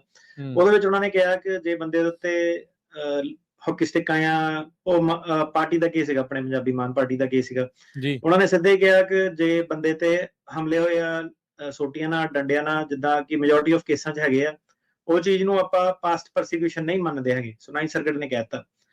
ਉਹ ਕਹਿੰਦੇ ਆ ਕਿ ਇਹ ਜਿਹੜਾ ਕੇਸ ਸੀਗਾ, ਜਿਹੜੇ ਥੱਲੜੀਆਂ ਅਦਾਲਤਾਂ ਹੈਗੀਆਂ, ਇਮੀਗ੍ਰੇਸ਼ਨ ਜੱਜ ਹੈਗਾ, ਉਹ ਸਿੱਧੇ ਡਿਨਾਈ ਕਰ ਸਕਦਾ ਇਸ ਬੇਸ ਤੇ। ਉਹ ਜਿਹੜਾ ਸੀਗਾ ਕੋਰਟ ਦੇ ਵਿੱਚ ਜੱਜ ਇਹ ਕਹਿ ਸਕਦਾ ਕਿ ਜੋ ਤੂੰ ਗੱਲਾਂ ਦੱਸੀਆਂ ਸਾਰੀਆਂ ਮੈਂ ਮੰਨ ਲਈਆਂ ਐਪਲੀਕੇਸ਼ਨ ਦੇ ਵਿੱਚ, ਪਰ ਕਿਉਂਕਿ 9 ਸਰਕਟ ਦਾ ਫੈਸਲਾ ਉਹ ਕਹਿੰਦਾ ਕਿ ਇਹਨੂੰ ਆਪਾਂ ਪਾਸਟ ਪਰਸੀਕਿਊਸ਼ਨ ਨਹੀਂ ਮੰਨਣਾ, ਤੇ ਇਸ ਬੇਸ ਤੇ ਜਿਹੜਾ ਸੀਗਾ ਜ਼ਿੰਮੇਵਾਰੀ ਤੁਹਾਡੀ ਬਣਦੀ ਹੈ ਕਿ ਤੁਸੀਂ ਦੱਸੋਗੇ ਫਿਊਚਰ ਤੁਹਾਨੂੰ ਕਿਉਂ ਖਤਰਾ। ਸੋ ਸਟੈਂਡਰਡ ਥੋੜਾ ਜਿਹਾ ਮੁਸ਼ਕਿਲ ਹੋ ਗਿਆ। 9 ਸਰਕਟ ਕੀ ਕਹਿੰਦਾ ਸੀਗਾ, 9 ਸਰਕਟ ਦੇ ਵਿੱਚ ਵੀ ਜਿੱਦਾਂ ਸਪਲਿਟ ਆ ਜਾਂਦਾ, ਕਈ ਜੱਜ ਰਾਈਟ ਵਿੰਗ ਆ, ਕਈ ਲੈਫਟ ਵਿੰਗ ਆ, ਕਈ ਵਧੀਆ, ਕਈ ਨਹੀਂ ਵਧੀਆ, ਕਈ ਮਾਨ ਪਾਰਟੀ ਦੇ ਦੁਸ਼ਮਣ ਆ, ਕਈ ਮਾਨ ਪਾਰਟੀ ਦੇ ਦੋਸਤ ਆ, ਕਈ ਤਰ੍ਹਾਂ ਦੀਆਂ ਜਿਹੜੀ ਚੀਜ਼ਾਂ ਜਿਹੜੀਆਂ ਆ ਜਾਂਦੀਆਂ। ਜਿਹੜਾ ਇਹ ਵਾਲਾ ਫੈਸਲਾ ਸੀਗਾ, ਇਹਦੇ ਵਿੱਚ ਜੱਜਾਂ ਨੇ ਜਿਹੜਾ ਇਹ ਕਿਹਾ ਕਿ ਉਹਨਾਂ ਨੇ 9 ਸਰਕਟ ਨੂੰ ਹੀ ਐਕਚੁਅਲੀ ਟਿੱਪਣੀ ਕੀਤੀ ਕਿ 9 ਸਰਕਟ ਦਾ ਸਟੈਂਡਰਡ ਸਹੀ ਨਹੀਂ ਆ। 9 ਸਰਕਟ ਜਿਹੜੇ ਜੱਜ ਆ ਕਦੀ ਇੱਧਰਲੇ ਪਾਸੇ ਨੂੰ ਹੋ ਜਾਂਦੇ, ਕਦੀ ਉਧਰਲੇ ਪਾਸੇ ਨੂੰ ਹੋ ਜਾਂਦੇ, ਇਹਨੂੰ ਸੁਪਰੀਮ ਕੋਰਟ ਨੂੰ ਦੇਖਣਾ ਚਾਹੀਦਾ। 9 ਸਰਕਟ 'ਚ ਕੀ ਚੱਲਦਾ ਸੀਗਾ, ਤਾਂ ਟੋਟੈਲਿਟੀ ਆਫ ਸਰਕਮਸਟੈਂਸਿਸ, ਉਹ ਕਹਿੰਦੇ ਸੀ ਕਿ 9 ਸਰਕਟ ਨੇ ਆਪ ਹੀ ਸਟੈਂਡਰਡ ਬਣਾਇਆ, ਇਦਾਂ ਦਾ ਕੋਈ ਸਟੈਂਡਰਡ ਨਹੀਂ ਹੈਗਾ। 9 ਸਰਕਟ ਕੀ ਕਰ ਰਿਹਾ ਸੀਗਾ, ਉਹ ਕਹਿੰਦੇ 2 ਹਮਲੇ ਧਮਕੀਆਂ ਜੇ ਤੁਹਾਡੀ ਕੰਟੀਨਿਊ ਹੋਈਆਂ, ਤੁਹਾਡੇ ਥ੍ਰੈਟਸ ਕੰਟੀਨਿਊ ਆ, ਤਾਂ ਆਪਾਂ ਨੂੰ ਔਨ ਟੋਟਲ ਆਪਾਂ ਇਹ ਮੰਨ ਸਕਦੇ ਹਾਂ ਕਿ ਹਮਲਾ ਤੁਹਾਡਾ ਗੰਭੀਰ ਸੀਗਾ, ਭਾਵੇਂ ਐਕਚੁਅਲ ਦੇ ਵਿੱਚ ਸੱਟ ਤੁਹਾਡੇ ਨਹੀਂ ਵੀ ਲੱਗੀ। ਸੋ 9 ਸਰਕਟ ਉਸ ਬੇਸ ਤੇ ਲਿਮਿਟਡ ਸੀਗਾ, ਉਹ ਕੇਸ ਪਾਸ ਕਰ ਦਿੰਦਾ ਸੀਗਾ। ਤੁਸੀਂ ਕਿਤੇ ਹੋਰ ਚਲ ਜਾਂਦੇ ਹੋ, ਡੈਨਵਰ, ਕੋਲੋਰਾਡੋ ਵਗੈਰਾ, ਇੱਧਰ ਟੈਕਸਸ ਚਲ ਗਏ, ਲੂਜ਼ੀਆਨਾ ਚਲ ਗਏ, ਉਹਦੇ ਵਿੱਚ ਇਦਾਂ ਦਾ ਕੋਈ ਫੈਸਲੇ ਸੀਗੇ ਨਹੀਂ। 9 ਸਰਕਟ ਨਹੀਂ ਸੀਗਾ। ਉਹ ਜਿਹੜੇ ਕੋਰਟ ਸੀਗੇ, ਉਹ ਜਿਹੜੇ ਕੇਸ ਸੀਗੇ ਡਿਨਾਈ ਕਰ ਦਿੰਦੇ ਸੀਗੇ, ਸਿੱਧੇ ਕਹਿ ਕੇ ਕਿ ਨਹੀਂ ਤੇਰੀ ਲੱਤ ਨਹੀਂ ਟੁੱਟੀ, ਤੇਰੀ ਬਾਂਹ ਨਹੀਂ ਟੁੱਟੀ, ਆਪਾਂ ਕੇਸ ਅਪਰੂਵ ਨਹੀਂ ਕਰ ਸਕਦੇ। ਸੋ ਇਹ ਜਿਹੜਾ ਫਰਕ ਸੀਗਾ 9 ਸਰਕਟ ਦੇ ਵਿੱਚ ਤੇ ਬਾਕੀ ਸਰਕਟ ਦੇ ਵਿੱਚ, ਇਹ ਦਸੰਬਰ 'ਚ ਜਿਹੜਾ ਹੁਣ ਫੈਸਲਾ ਆਇਆ, ਉਸ ਤੋਂ ਬਾਅਦ 9 ਸਰਕਟ ਨੇ ਵੀ ਜਿਹੜਾ ਸੀਗਾ ਸੇਮ ਬੋਲੀ ਬੋਲਣੀ ਸ਼ੁਰੂ ਕਰਤੀ। ਸਾਰੇ ਜੱਜਾਂ ਨੇ ਨਹੀਂ, ਕਈ ਜੱਜਾਂ ਨੇ। ਤੇ ਹੁਣ ਗੱਲ ਇਹ ਸੀਗੀ ਕਿ ਜਦੋਂ ਇਹ ਵਾਲਾ ਫੈਸਲਾ ਆ ਜਾਂਦਾ ਕਿਸੇ ਵੀ ਜੱਜ ਦੇ ਕੋਲੋਂ ਦੀ, ਤੇ ਇਹਦਾ ਮਤਲਬ ਇਹੀ ਹੁੰਦਾ ਕਿ ਜਿਹੜੇ ਹੁਣ ਸਟ੍ਰਿਕਟ ਜੱਜ ਹੈਗੇ ਆ, ਉਹਨਾਂ ਨੂੰ ਤਾਂ ਇੱਕ ਤਰ੍ਹਾਂ ਤੁਸੀਂ ਕਹਿ ਲਓ ਕਿ ਇੱਕ ਬਹਾਨਾ ਮਿਲ ਗਿਆ ਨਾ ਕਿ 9 ਸਰਕਟ ਨੇ ਆਹ ਚੀਜ਼ ਏਦਾਂ ਕਹੀ ਹੈ, ਸਾਨੂੰ ਉਹਦੇ ਹਿਸਾਬ ਨਾਲ ਚੱਲਣਾ ਪੈਣਾ। ਤੇ ਫਿਰ ਥੱਲੜੇ ਜਿਹੜੇ ਸਰਕਾਰੀ ਵਕੀਲ ਸੀਗੇ, ਉਹਨਾਂ ਨੂੰ ਵੀ ਇੱਕ ਤਰ੍ਹਾਂ ਦੀ ਤੁਸੀਂ ਕਹਿ ਲਓ ਕੋਈ ਇੱਕ ਹੈਲਪ ਹੋ ਗਈ। ਉਹ ਵੀ ਇਹ ਕੇਸ ਨੂੰ ਪੇਸ਼ ਕਰਦੇ ਆ ਕਿ ਨਹੀਂ, ਇਹ ਸਿੱਧੇ ਕੇਸ ਨੂੰ ਟਰਮੀਨੇਟ ਕੀਤਾ ਜਾਵੇ ਕਿਉਂਕਿ ਇਹਨਾਂ ਤੇ ਹਮਲੇ ਘੱਟ ਹੋਏ ਆ। ਤੇ ਉਹ ਚੀਜ਼ਾਂ ਜਿਹੜੀਆਂ ਸੀਗੀਆਂ ਆਪਣੀਆਂ ਲੋਕਾਂ ਦੇ ਜਿਹੜੀਆਂ ਸਿੱਧੀਆਂ ਸੀਗੀਆਂ ਅਗੇਂਸਟ ਜਾਣ ਲੱਗ ਪਈਆਂ। ਕਿਉਂਕਿ ਦਸੰਬਰ 2025 'ਚੋਂ ਫੈਸਲਾ ਆ ਗਿਆ। ਉੱਤੋਂ ਜਿਹੜਾ ਸੁਪਰੀਮ ਕੋਰਟ ਸੀਗਾ, ਉਹਨੇ ਕੀ ਕਹਿਤਾ ਕਿ ਜੇ ਹੁਣ ਆਹੀ ਮੰਨ ਲਓ ਕਿ ਜੱਜ ਜੇ ਗਲਤ ਫੈਸਲਾ ਕਰਦਾ ਥੱਲੇ, ਹਨਾ, ਤੇ ਮੰਨ ਲਓ ਆਪਾਂ ਇਹਨੂੰ ਅਪੀਲ ਕਰਦੇ ਹਾਂ BIA 'ਚ, ਤੇ ਫਿਰ ਦੁਬਾਰਾ 9 ਸਰਕਟ 'ਚ ਜਾਂਦਾ, ਹੋ ਸਕਦਾ ਕਿ ਜਿਹੜਾ ਸਹੀ ਜੱਜ ਸੀਗਾ ਉਹ ਫੈਸਲਾ ਦੇ ਦਿੰਦਾ ਕਿ ਨਹੀਂ, ਹੇਠਲੀ ਅਦਾਲਤ ਨੇ ਗਲਤ ਫੈਸਲਾ ਦਿੱਤਾ, ਉਹ ਫੈਸਲਾ ਰਿਵਰਸ ਕਰ ਦਿੰਦਾ। ਮੋਸਟਲੀ ਉਮੀਦ ਤੇ ਇਹੀ ਸੀਗੀ ਨਾ ਕਿ 9 ਸਰਕਟ 'ਚ ਕਈ ਸਹੀ ਜੱਜ ਵੀ ਹੈਗੇ ਨੇ, ਉਹ ਆਪਣਾ ਜਿਹੜਾ ਸੀਗਾ ਫੈਸਲਾ ਚੇਂਜ ਕਰ ਸਕਦੇ ਆ। ਸੁਪਰੀਮ ਕੋਰਟ ਆ ਕੇ ਕੀ ਕਹਿੰਦਾ ਕਿ ਸੁਪਰੀਮ ਕੋਰਟ ਨੇ ਆ ਕੇ ਕਹਿਤਾ ਕਿ ਜੇ ਜੱਜ ਨੇ ਇੱਕ ਵਾਰੀ ਥੱਲੜੇ ਇਮੀਗ੍ਰੇਸ਼ਨ ਕੋਰਟ ਦੇ ਵਿੱਚ ਫੈਸਲਾ ਦੇ ਦਿੱਤਾ। ਜਿਹੜਾ ਸਰਕਿਟ ਕੋਰਟ ਸੀਗਾ ਉਹਨੂੰ ਚੇਂਜ ਨਹੀਂ ਕਰ ਸਕਦਾ, ਕਿਉਂਕਿ ਜੇ ਇੱਕ ਵੀ ਜੱਜ ਉਦੋਂ ਦਾ ਫੈਸਲਾ ਦੇ ਸਕਦਾ ਤੇ ਮਤਲਬ ਇਹ ਜੱਜ ਦਾ ਵੀ ਫੈਸਲਾ ਤੁਸੀਂ ਸਹੀ ਮੰਨਣਾ। ਸੋ ਉਹਦੇ ਕਰਕੇ ਜਿਹੜਾ ਸੀਗਾ ਕਿ ਜਿਹੜੇ ਸਹੀ ਜੱਜ ਵੀ ਸੀਗੇ 9th ਸਰਕਿਟ ਦੇ, ਉਹਨਾਂ ਦੇ ਵੀ ਹੱਥ ਜਿਹੜੇ ਸੁਪਰੀਮ ਕੋਰਟ ਨੇ ਬੰਨ੍ਹਤੇ ਇੱਕ ਤਰ੍ਹਾਂ। ਜੀ ਗੱਲ ਉਹੀ ਆ ਜਾਂਦੀ ਰਾਜਕਰਨ ਜੀ ਕਿ ਜਦੋਂ ਕੰਧ ਬਣਾਉਣ ਨਾਲ ਕੁਝ ਨਹੀਂ ਹੁੰਦਾ, ਕੰਧ ਜਿਹੜੀ ਹੁੰਦੀ ਨਾ ਬਾਰਡਰ ਤੇ ਉਹ ਹੈਗੀ ਦਿਖਾਣ ਲਈ, ਪੋਲਿਟਿਕਸ ਲਈ, ਉਦਾਂ ਕੰਧ ਕੁੰਧ ਨਾਲ ਕੁਝ ਨਹੀਂ ਹੁੰਦਾ। ਕੰਧ ਸਾਰੀ ਟੱਪ ਕੇ ਆਏ ਆ, ਸਾਰਿਆਂ ਨੂੰ ਵੀ ਪਤਾ ਕੰਧ ਨਾਲ ਕੁਝ ਨਹੀਂ ਹੁੰਦਾ, ਲੋਹੇ ਦੀ ਕੰਧ ਨਾਲ ਕੁਝ ਨਹੀਂ ਹੁੰਦਾ। ਪਰ ਇਹ ਜਿਹੜੀ ਕਾਗਜ਼ਾਂ ਵਾਲੀ ਜਿਹੜੀ ਕੰਧ ਹੈਗੀ ਨਾ, ਇਹ ਬੜੀ ਟੱਪਣੀ ਔਖੀ ਆ। ਇੱਥੇ ਹੀ ਸਾਰਾ ਜਿਹੜਾ ਉਹਨਾਂ ਦਾ ਫੋਕਸ ਹੈ ਇਸ ਟਾਈਮ ਚੱਲ ਰਿਹਾ ਜੀ। ਸੋ ਬਿਲਕੁਲ। ਸੋ ਤੇ ਦੱਸਦੇ ਜਾਈਏ ਕਾਲਸ ਜਿਹੜੀਆਂ ਉਹ ਅੱਜ ਆਪਾਂ ਜਿਹੜੀਆਂ ਨਹੀਂ ਲੈ ਸਕਾਂਗੇ, ਉਸ ਚੀਜ਼ ਦੇ ਲਈ ਜਿਹੜਾ ਉਹ ਮਾਫੀ ਜਿਹੜਾ ਤੁਹਾਡੇ ਤੋਂ ਚਾਹੁੰਦੇ ਆ। ਸੋ ਜੋ ਇਸ ਟਾਈਮ ਸਿਚੁਏਸ਼ਨ ਦੇ ਵਿੱਚ ਜਿਹੜਾ ਕਾਲਸ ਨਹੀਂ ਲੈ ਸਕਾਂਗੇ, ਆਉਂਦੇ ਦਿਨਾਂ ਦੇ ਵਿੱਚ ਜਿਹੜੀਆਂ ਤੁਹਾਡੇ ਲਈ ਕਾਲਸ ਦਾ ਲਵਾਂਗੇ। ਇਸ ਸਾਰੇ ਸੰਦਰਭ ਦੇ ਵਿੱਚ ਜਿੱਦਾਂ ਹੁਣ ਬੈਂਚਮਾਰਕ ਔਖਾ ਹੋ ਗਿਆ, ਹੋਰ ਵੀ ਜ਼ਿਆਦਾ ਐਵਰੀਥਿੰਗ, ਮਿਲਟਰੀ ਜੱਜ ਐਡ ਕਰ ਲਓ, ਗਾਰਡੀਅਨਸ਼ਿਪ ਦੇ ਕੇਸ ਵਾਲੀ ਗੱਲ ਆ ਗਈ ਆ, ਕੋਰਟਸ ਦੇ ਵਿੱਚ ਰਵੱਈਏ ਨੂੰ ਲੈ ਕੇ ਸੁਪਰੀਮ ਕੋਰਟ, BIA ਦੀ ਅਪੀਲ। ਸੋ ਜਿਹੜੇ ਲੋਕ ਆ ਜਿਨ੍ਹਾਂ ਦੇ ਕੇਸ ਲੱਗੇ ਹੋਏ ਆ, ਉਹਨਾਂ ਨੂੰ ਤਿਆਰੀ ਦੇ ਪੱਖ ਤੋਂ ਤੁਸੀਂ ਕੀ ਕਹਿਣਾ ਚਾਹੁੰਦੇ ਆ ਵੀ ਸੀਰੀਅਸ ਕਹਿ ਦੇਣਾ ਆ, ਬਟ ਕਿੱਦਾਂ ਮਤਲਬ ਹੁਣ ਉਹ ਚੀਜ਼ਾਂ ਕਰਨ ਵੀ, ਹੋਰ ਇਸ ਤੋਂ ਇਲਾਵਾ ਕੀ ਕਹਿਣਾ ਚਾਹੁੰਦੇ ਤੁਸੀਂ ਉਹਨਾਂ ਸਾਰਿਆਂ ਨੂੰ? ਸੋ ਦੇਖੋ, ਗੱਲ ਬੜੀ ਸਿੰਪਲ ਜੀ ਹੈਗੀ ਆ। ਜਿਹੜਾ ਇਮੀਗ੍ਰੇਸ਼ਨ ਦਾ ਮਾਹੌਲ ਆ ਸਟ੍ਰਿਕਟ ਆ, ਡਜ਼ ਨਾਟ ਮੈਟਰ ਕਿਹੜੀ ਕੰਟਰੀ ਚੋਂ ਬੰਦਾ ਜਿਹੜਾ ਆਉਂਦਾ, ਠੀਕ ਹੈ। ਉਹ ਜਿਹੜੇ ਉਧਰਲੇ ਪਾਸੇ ਨੂੰ ਜਾ ਰਹੇ ਨੇ ਕਿ ਭਾਈ ਜੇ ਸੱਟ ਫਿੱਟ ਹੀ ਨਹੀਂ ਲੱਗੀ ਬੰਦੇ ਦੇ, ਉਹਦਾ ਕੇਸ ਕਿਉਂ ਅਪਰੂਵ ਕਰੀਏ। ਉਹ ਇੱਥੇ ਤੱਕ ਪਹੁੰਚੇ ਹੋਏ। ਹੁਣ ਜਿਹਦੇ ਲੱਗੀ ਹੈ ਸੱਟ ਫਿੱਟ ਲੱਗੀ ਹੈ, ਜਿਹਦੇ ਨਹੀਂ ਲੱਗੀ ਉਹਦੇ ਨਹੀਂ ਲੱਗੀ ਹੈ। ਸੋ ਹਰੇਕ ਦਾ ਆਪਣਾ ਆਪਣਾ ਲੈਵਲ ਹੈਗਾ ਕੇਸਾਂ ਦਾ। ਇਹਦੇ ਵਿੱਚ ਹੁਣ ਮੇਨ ਪ੍ਰੋਬਲਮ ਇਹ ਸੀਗੀ ਕਿ ਉਹ ਜਦੋਂ ਰਿਕਾਰਡ ਦੇਖਦੇ ਸੀਗੇ ਹਸਪਤਾਲਾਂ ਦੇ, ਉਹ ਚਿੱਠੀਆਂ ਦੇ ਵਿੱਚ ਕਈ ਵਾਰੀ ਲੈਟਰ ਹੈਡ ਤੇ ਡਾਕਟਰ ਦਾ ਨਾਮ ਹੋਰ ਲਿਖਿਆ ਹੁੰਦਾ, ਡਾਕਟਰ ਦੇ ਸਾਈਨ ਹੋਰ ਹੋ ਜਾਂਦੇ ਆ, ਮਤਲਬ ਕਿ ਫਰਾਡ ਦੀ ਇੰਡੀਕੇਸ਼ਨ ਹੁੰਦੀ ਆ। ਇਹ ਹਸਪਤਾਲ ਜਾਲੀ ਸੀਗਾ, ਇਹ ਡਾਕੂਮੈਂਟ ਫਰਾਡ ਆ, ਕਿ ਡਾਕਟਰ ਗਵਾਹੀ ਕਿਉਂ ਨਹੀਂ ਦੇਣ ਆ ਰਿਹਾ। ਤੇ ਉਹ ਜਿੱਦਾਂ ਚੀਜ਼ਾਂ ਜਿਹੜੀਆਂ ਸਾਰੀਆਂ ਕੋਰਟ ਦੇ ਸਾਹਮਣੇ ਆ, ਉਹ ਚੀਜ਼ ਨੂੰ ਉਹ ਹੁਣ ਕਾਫੀ ਗੰਭੀਰਤਾ ਨਾਲ ਲੈ ਰਹੇ ਆ। ਉਹ ਇਹ ਸਾਰੇ ਚੀਜ਼ ਨੂੰ ਜਿਹੜਾ ਫਰਾਡ ਮੰਨਦੇ ਆ, ਤੇ ਉਧਰ ਨੂੰ ਚੀਜ਼ਾਂ ਜਿਹੜੀਆਂ ਜਾ ਰਹੀਆਂ ਹੈਗੀਆਂ, ਤੇ ਲੋਕਾਂ ਨੂੰ ਸੀਰੀਅਸ ਕਿੱਥੇ ਹੋਣਾ। ਹੁਣ ਇਹੀ ਹੈ ਕਿ ਤੁਸੀਂ ਇਹ ਸਮਝੋ ਕਿ ਸਿਸਟਮ ਜਿਹੜਾ ਸੀਗਾ ਕਾਫੀ ਹੱਦ ਤੱਕ ਜਿਹੜਾ ਕੰਪਰੋਮਾਈਜ਼ਡ ਹੈ, ਕਿਉਂਕਿ ਬਾਰਡਰ ਬੜਾ ਖੁੱਲਾ ਸੀਗਾ। ਉਹਨਾਂ ਕਾਫੀ ਜਿਹੜੇ ਸੀਗੇ ਲੋਕੀ ਡਿਫਾਲਟ ਟਾਈਪ ਦੇ ਕਾਫੀ ਆ ਗਏ ਆ, ਤੇ ਵਿੱਚੋਂ ਜਿਹੜੇ ਆਪਣੇ ਕਈ ਜਿਹੜੇ ਪੈਰਾਲੀਗਲ ਸੀ, ਉਹਨਾਂ ਨੇ ਵੀ ਬੋਡੀ ਸ਼ਾਪਾਂ ਜਿੱਦਾਂ ਖੋਲੀਆਂ ਹੋਈਆਂ ਇੱਧਰ ਉੱਧਰ, ਕਿਸੇ ਨੇ ਹਰਿਆਣੇ ਖੋਲੀ, ਕਿਸੇ ਨੇ ਚੰਡੀਗੜ੍ਹ ਖੋਲੀ ਹੋਈ। ਉਹ ਵੀ ਜਿਹੜਾ ਸੀਗਾ ਇੱਕ ਪੈਕੇਜ ਪੁੱਕੇ ਦੇ ਚੱਕਰਾਂ 'ਚ ਜਿਹੜੇ ਇਦਾਂ ਦੇ ਕਾਫੀ ਚੀਜ਼ਾਂ ਜਿਹੜਾ ਚੱਲਦੀਆਂ। ਤੇ ਜਿਹੜਾ ਕੋਰਟ ਦੇ ਮੂਹਰੇ ਡੇ ਬਾਏ ਡੇ ਜਿਹੜੀਆਂ ਚੀਜ਼ਾਂ ਜਾ ਜੂ ਕੇ ਹੁਣ ਉਹਨਾਂ ਦੀ ਵੀ ਅੱਤ ਜਿਹੜੀ ਹੋ ਗਈ ਆ। ਸੋ ਇਹ ਸੀਗਾ ਕਿ ਤੁਹਾਨੂੰ ਜੇ ਤਿਆਰੀ ਉਹ ਇਹ ਹੈ ਕਿ ਆਪਣੇ ਕੇਸ ਤੇ ਆਪ ਧਿਆਨ ਦਿਓ, ਉਹਦੇ ਵਿੱਚ ਕੋਈ ਤੁਸੀਂ ਵਿੱਚ ਵਿਚੋਲਾ ਨਾ ਜਿਹੜਾ ਪਵਾਓ। ਅਰਲੀ ਔਨ ਆਪਣੇ ਜਿਹੜੇ ਬਿਆਨ ਵੀ ਹੁਣ ਲਿਖੋ, ਆਪਣੇ ਹੱਥੀ ਕੀ ਹੋਇਆ ਸੀਗਾ, ਕਿੱਦਾਂ ਹੋਇਆ ਸੀਗਾ, ਸਾਰੀਆਂ ਚੀਜ਼ਾਂ ਬਿਲਕੁਲ ਐਂਡ ਤੱਕ ਜਿਹੜੀ ਵੇਟ ਨਾ ਕਰੋ। ਤੇ ਆਪਣਾ ਤੁਹਾਡਾ ਕੇਸ ਆ, ਉਹੀ ਚੀਜ਼ ਨੇ ਤੁਹਾਨੂੰ ਜਿਹੜਾ ਸੀਗਾ ਪੱਕਾ ਕਰਨਾ ਇੱਥੇ, ਉਹ ਚੀਜ਼ ਵੱਲ ਫੋਕਸ ਕਰੋ। ਬਾਕੀ ਸਾਰੀਆਂ ਸਮੱਸਿਆਵਾਂ, ਬਾਕੀ ਹਰੇਕ ਚੀਜ਼ ਜਿਹੜੀ ਚੱਲਦੀ ਰਹਿਣੀ ਹੈ। ਕੇਸ ਵੱਲ ਜਿਹੜਾ ਧਿਆਨ ਅਰਲੀ ਆਉਣ ਦਿਓ, ਕਿਉਂਕਿ ਤੁਹਾਨੂੰ ਕਿਸੇ ਵੀ ਟਾਈਮ ਜੇ ਤੁਹਾਡੀ ਉਹ ਤਰੀਕ ਛੇਤੀ ਪਾਉਂਦੇ ਆ ਕਿ ਮਿਲਟਰੀ ਜੱਜ ਕਵੇ ਕਿ ਤੇਰੀ ਮਹੀਨੇ 'ਚ ਤਰੀਕ ਆ ਗਈ, ਤਾਂ ਤੁਸੀਂ ਰੈਡੀ ਹੋਣੇ ਚਾਹੀਦੇ ਆ ਤਰੀਕ ਲੜਨ ਲਈ। ਜੀ ਬਿਲਕੁਲ। ਤੇ ਅਟਾਰਨੀ ਟਿਰਕੈਲਨ ਜੀ, ਬਹੁਤ ਬਹੁਤ ਧੰਨਵਾਦ, ਬੜੀ ਮਿਹਰਬਾਨੀ ਅੱਜ ਦੇ ਇਸ ਸ਼ੋਅ ਦੇ ਲਈ। ਮਿਲਦੇ ਹਾਂ ਜੀ ਫਿਰ ਆਪਾਂ ਨੈਕਸਟ ਟਾਈਮ, ਅਗਲੀ ਵਾਰ। ਧੰਨਵਾਦ, ਸਤਿ ਸ਼੍ਰੀ ਅਕਾਲ ਜੀ। ਸਤਿ ਸ਼੍ਰੀ ਅਕਾਲ ਜੀ।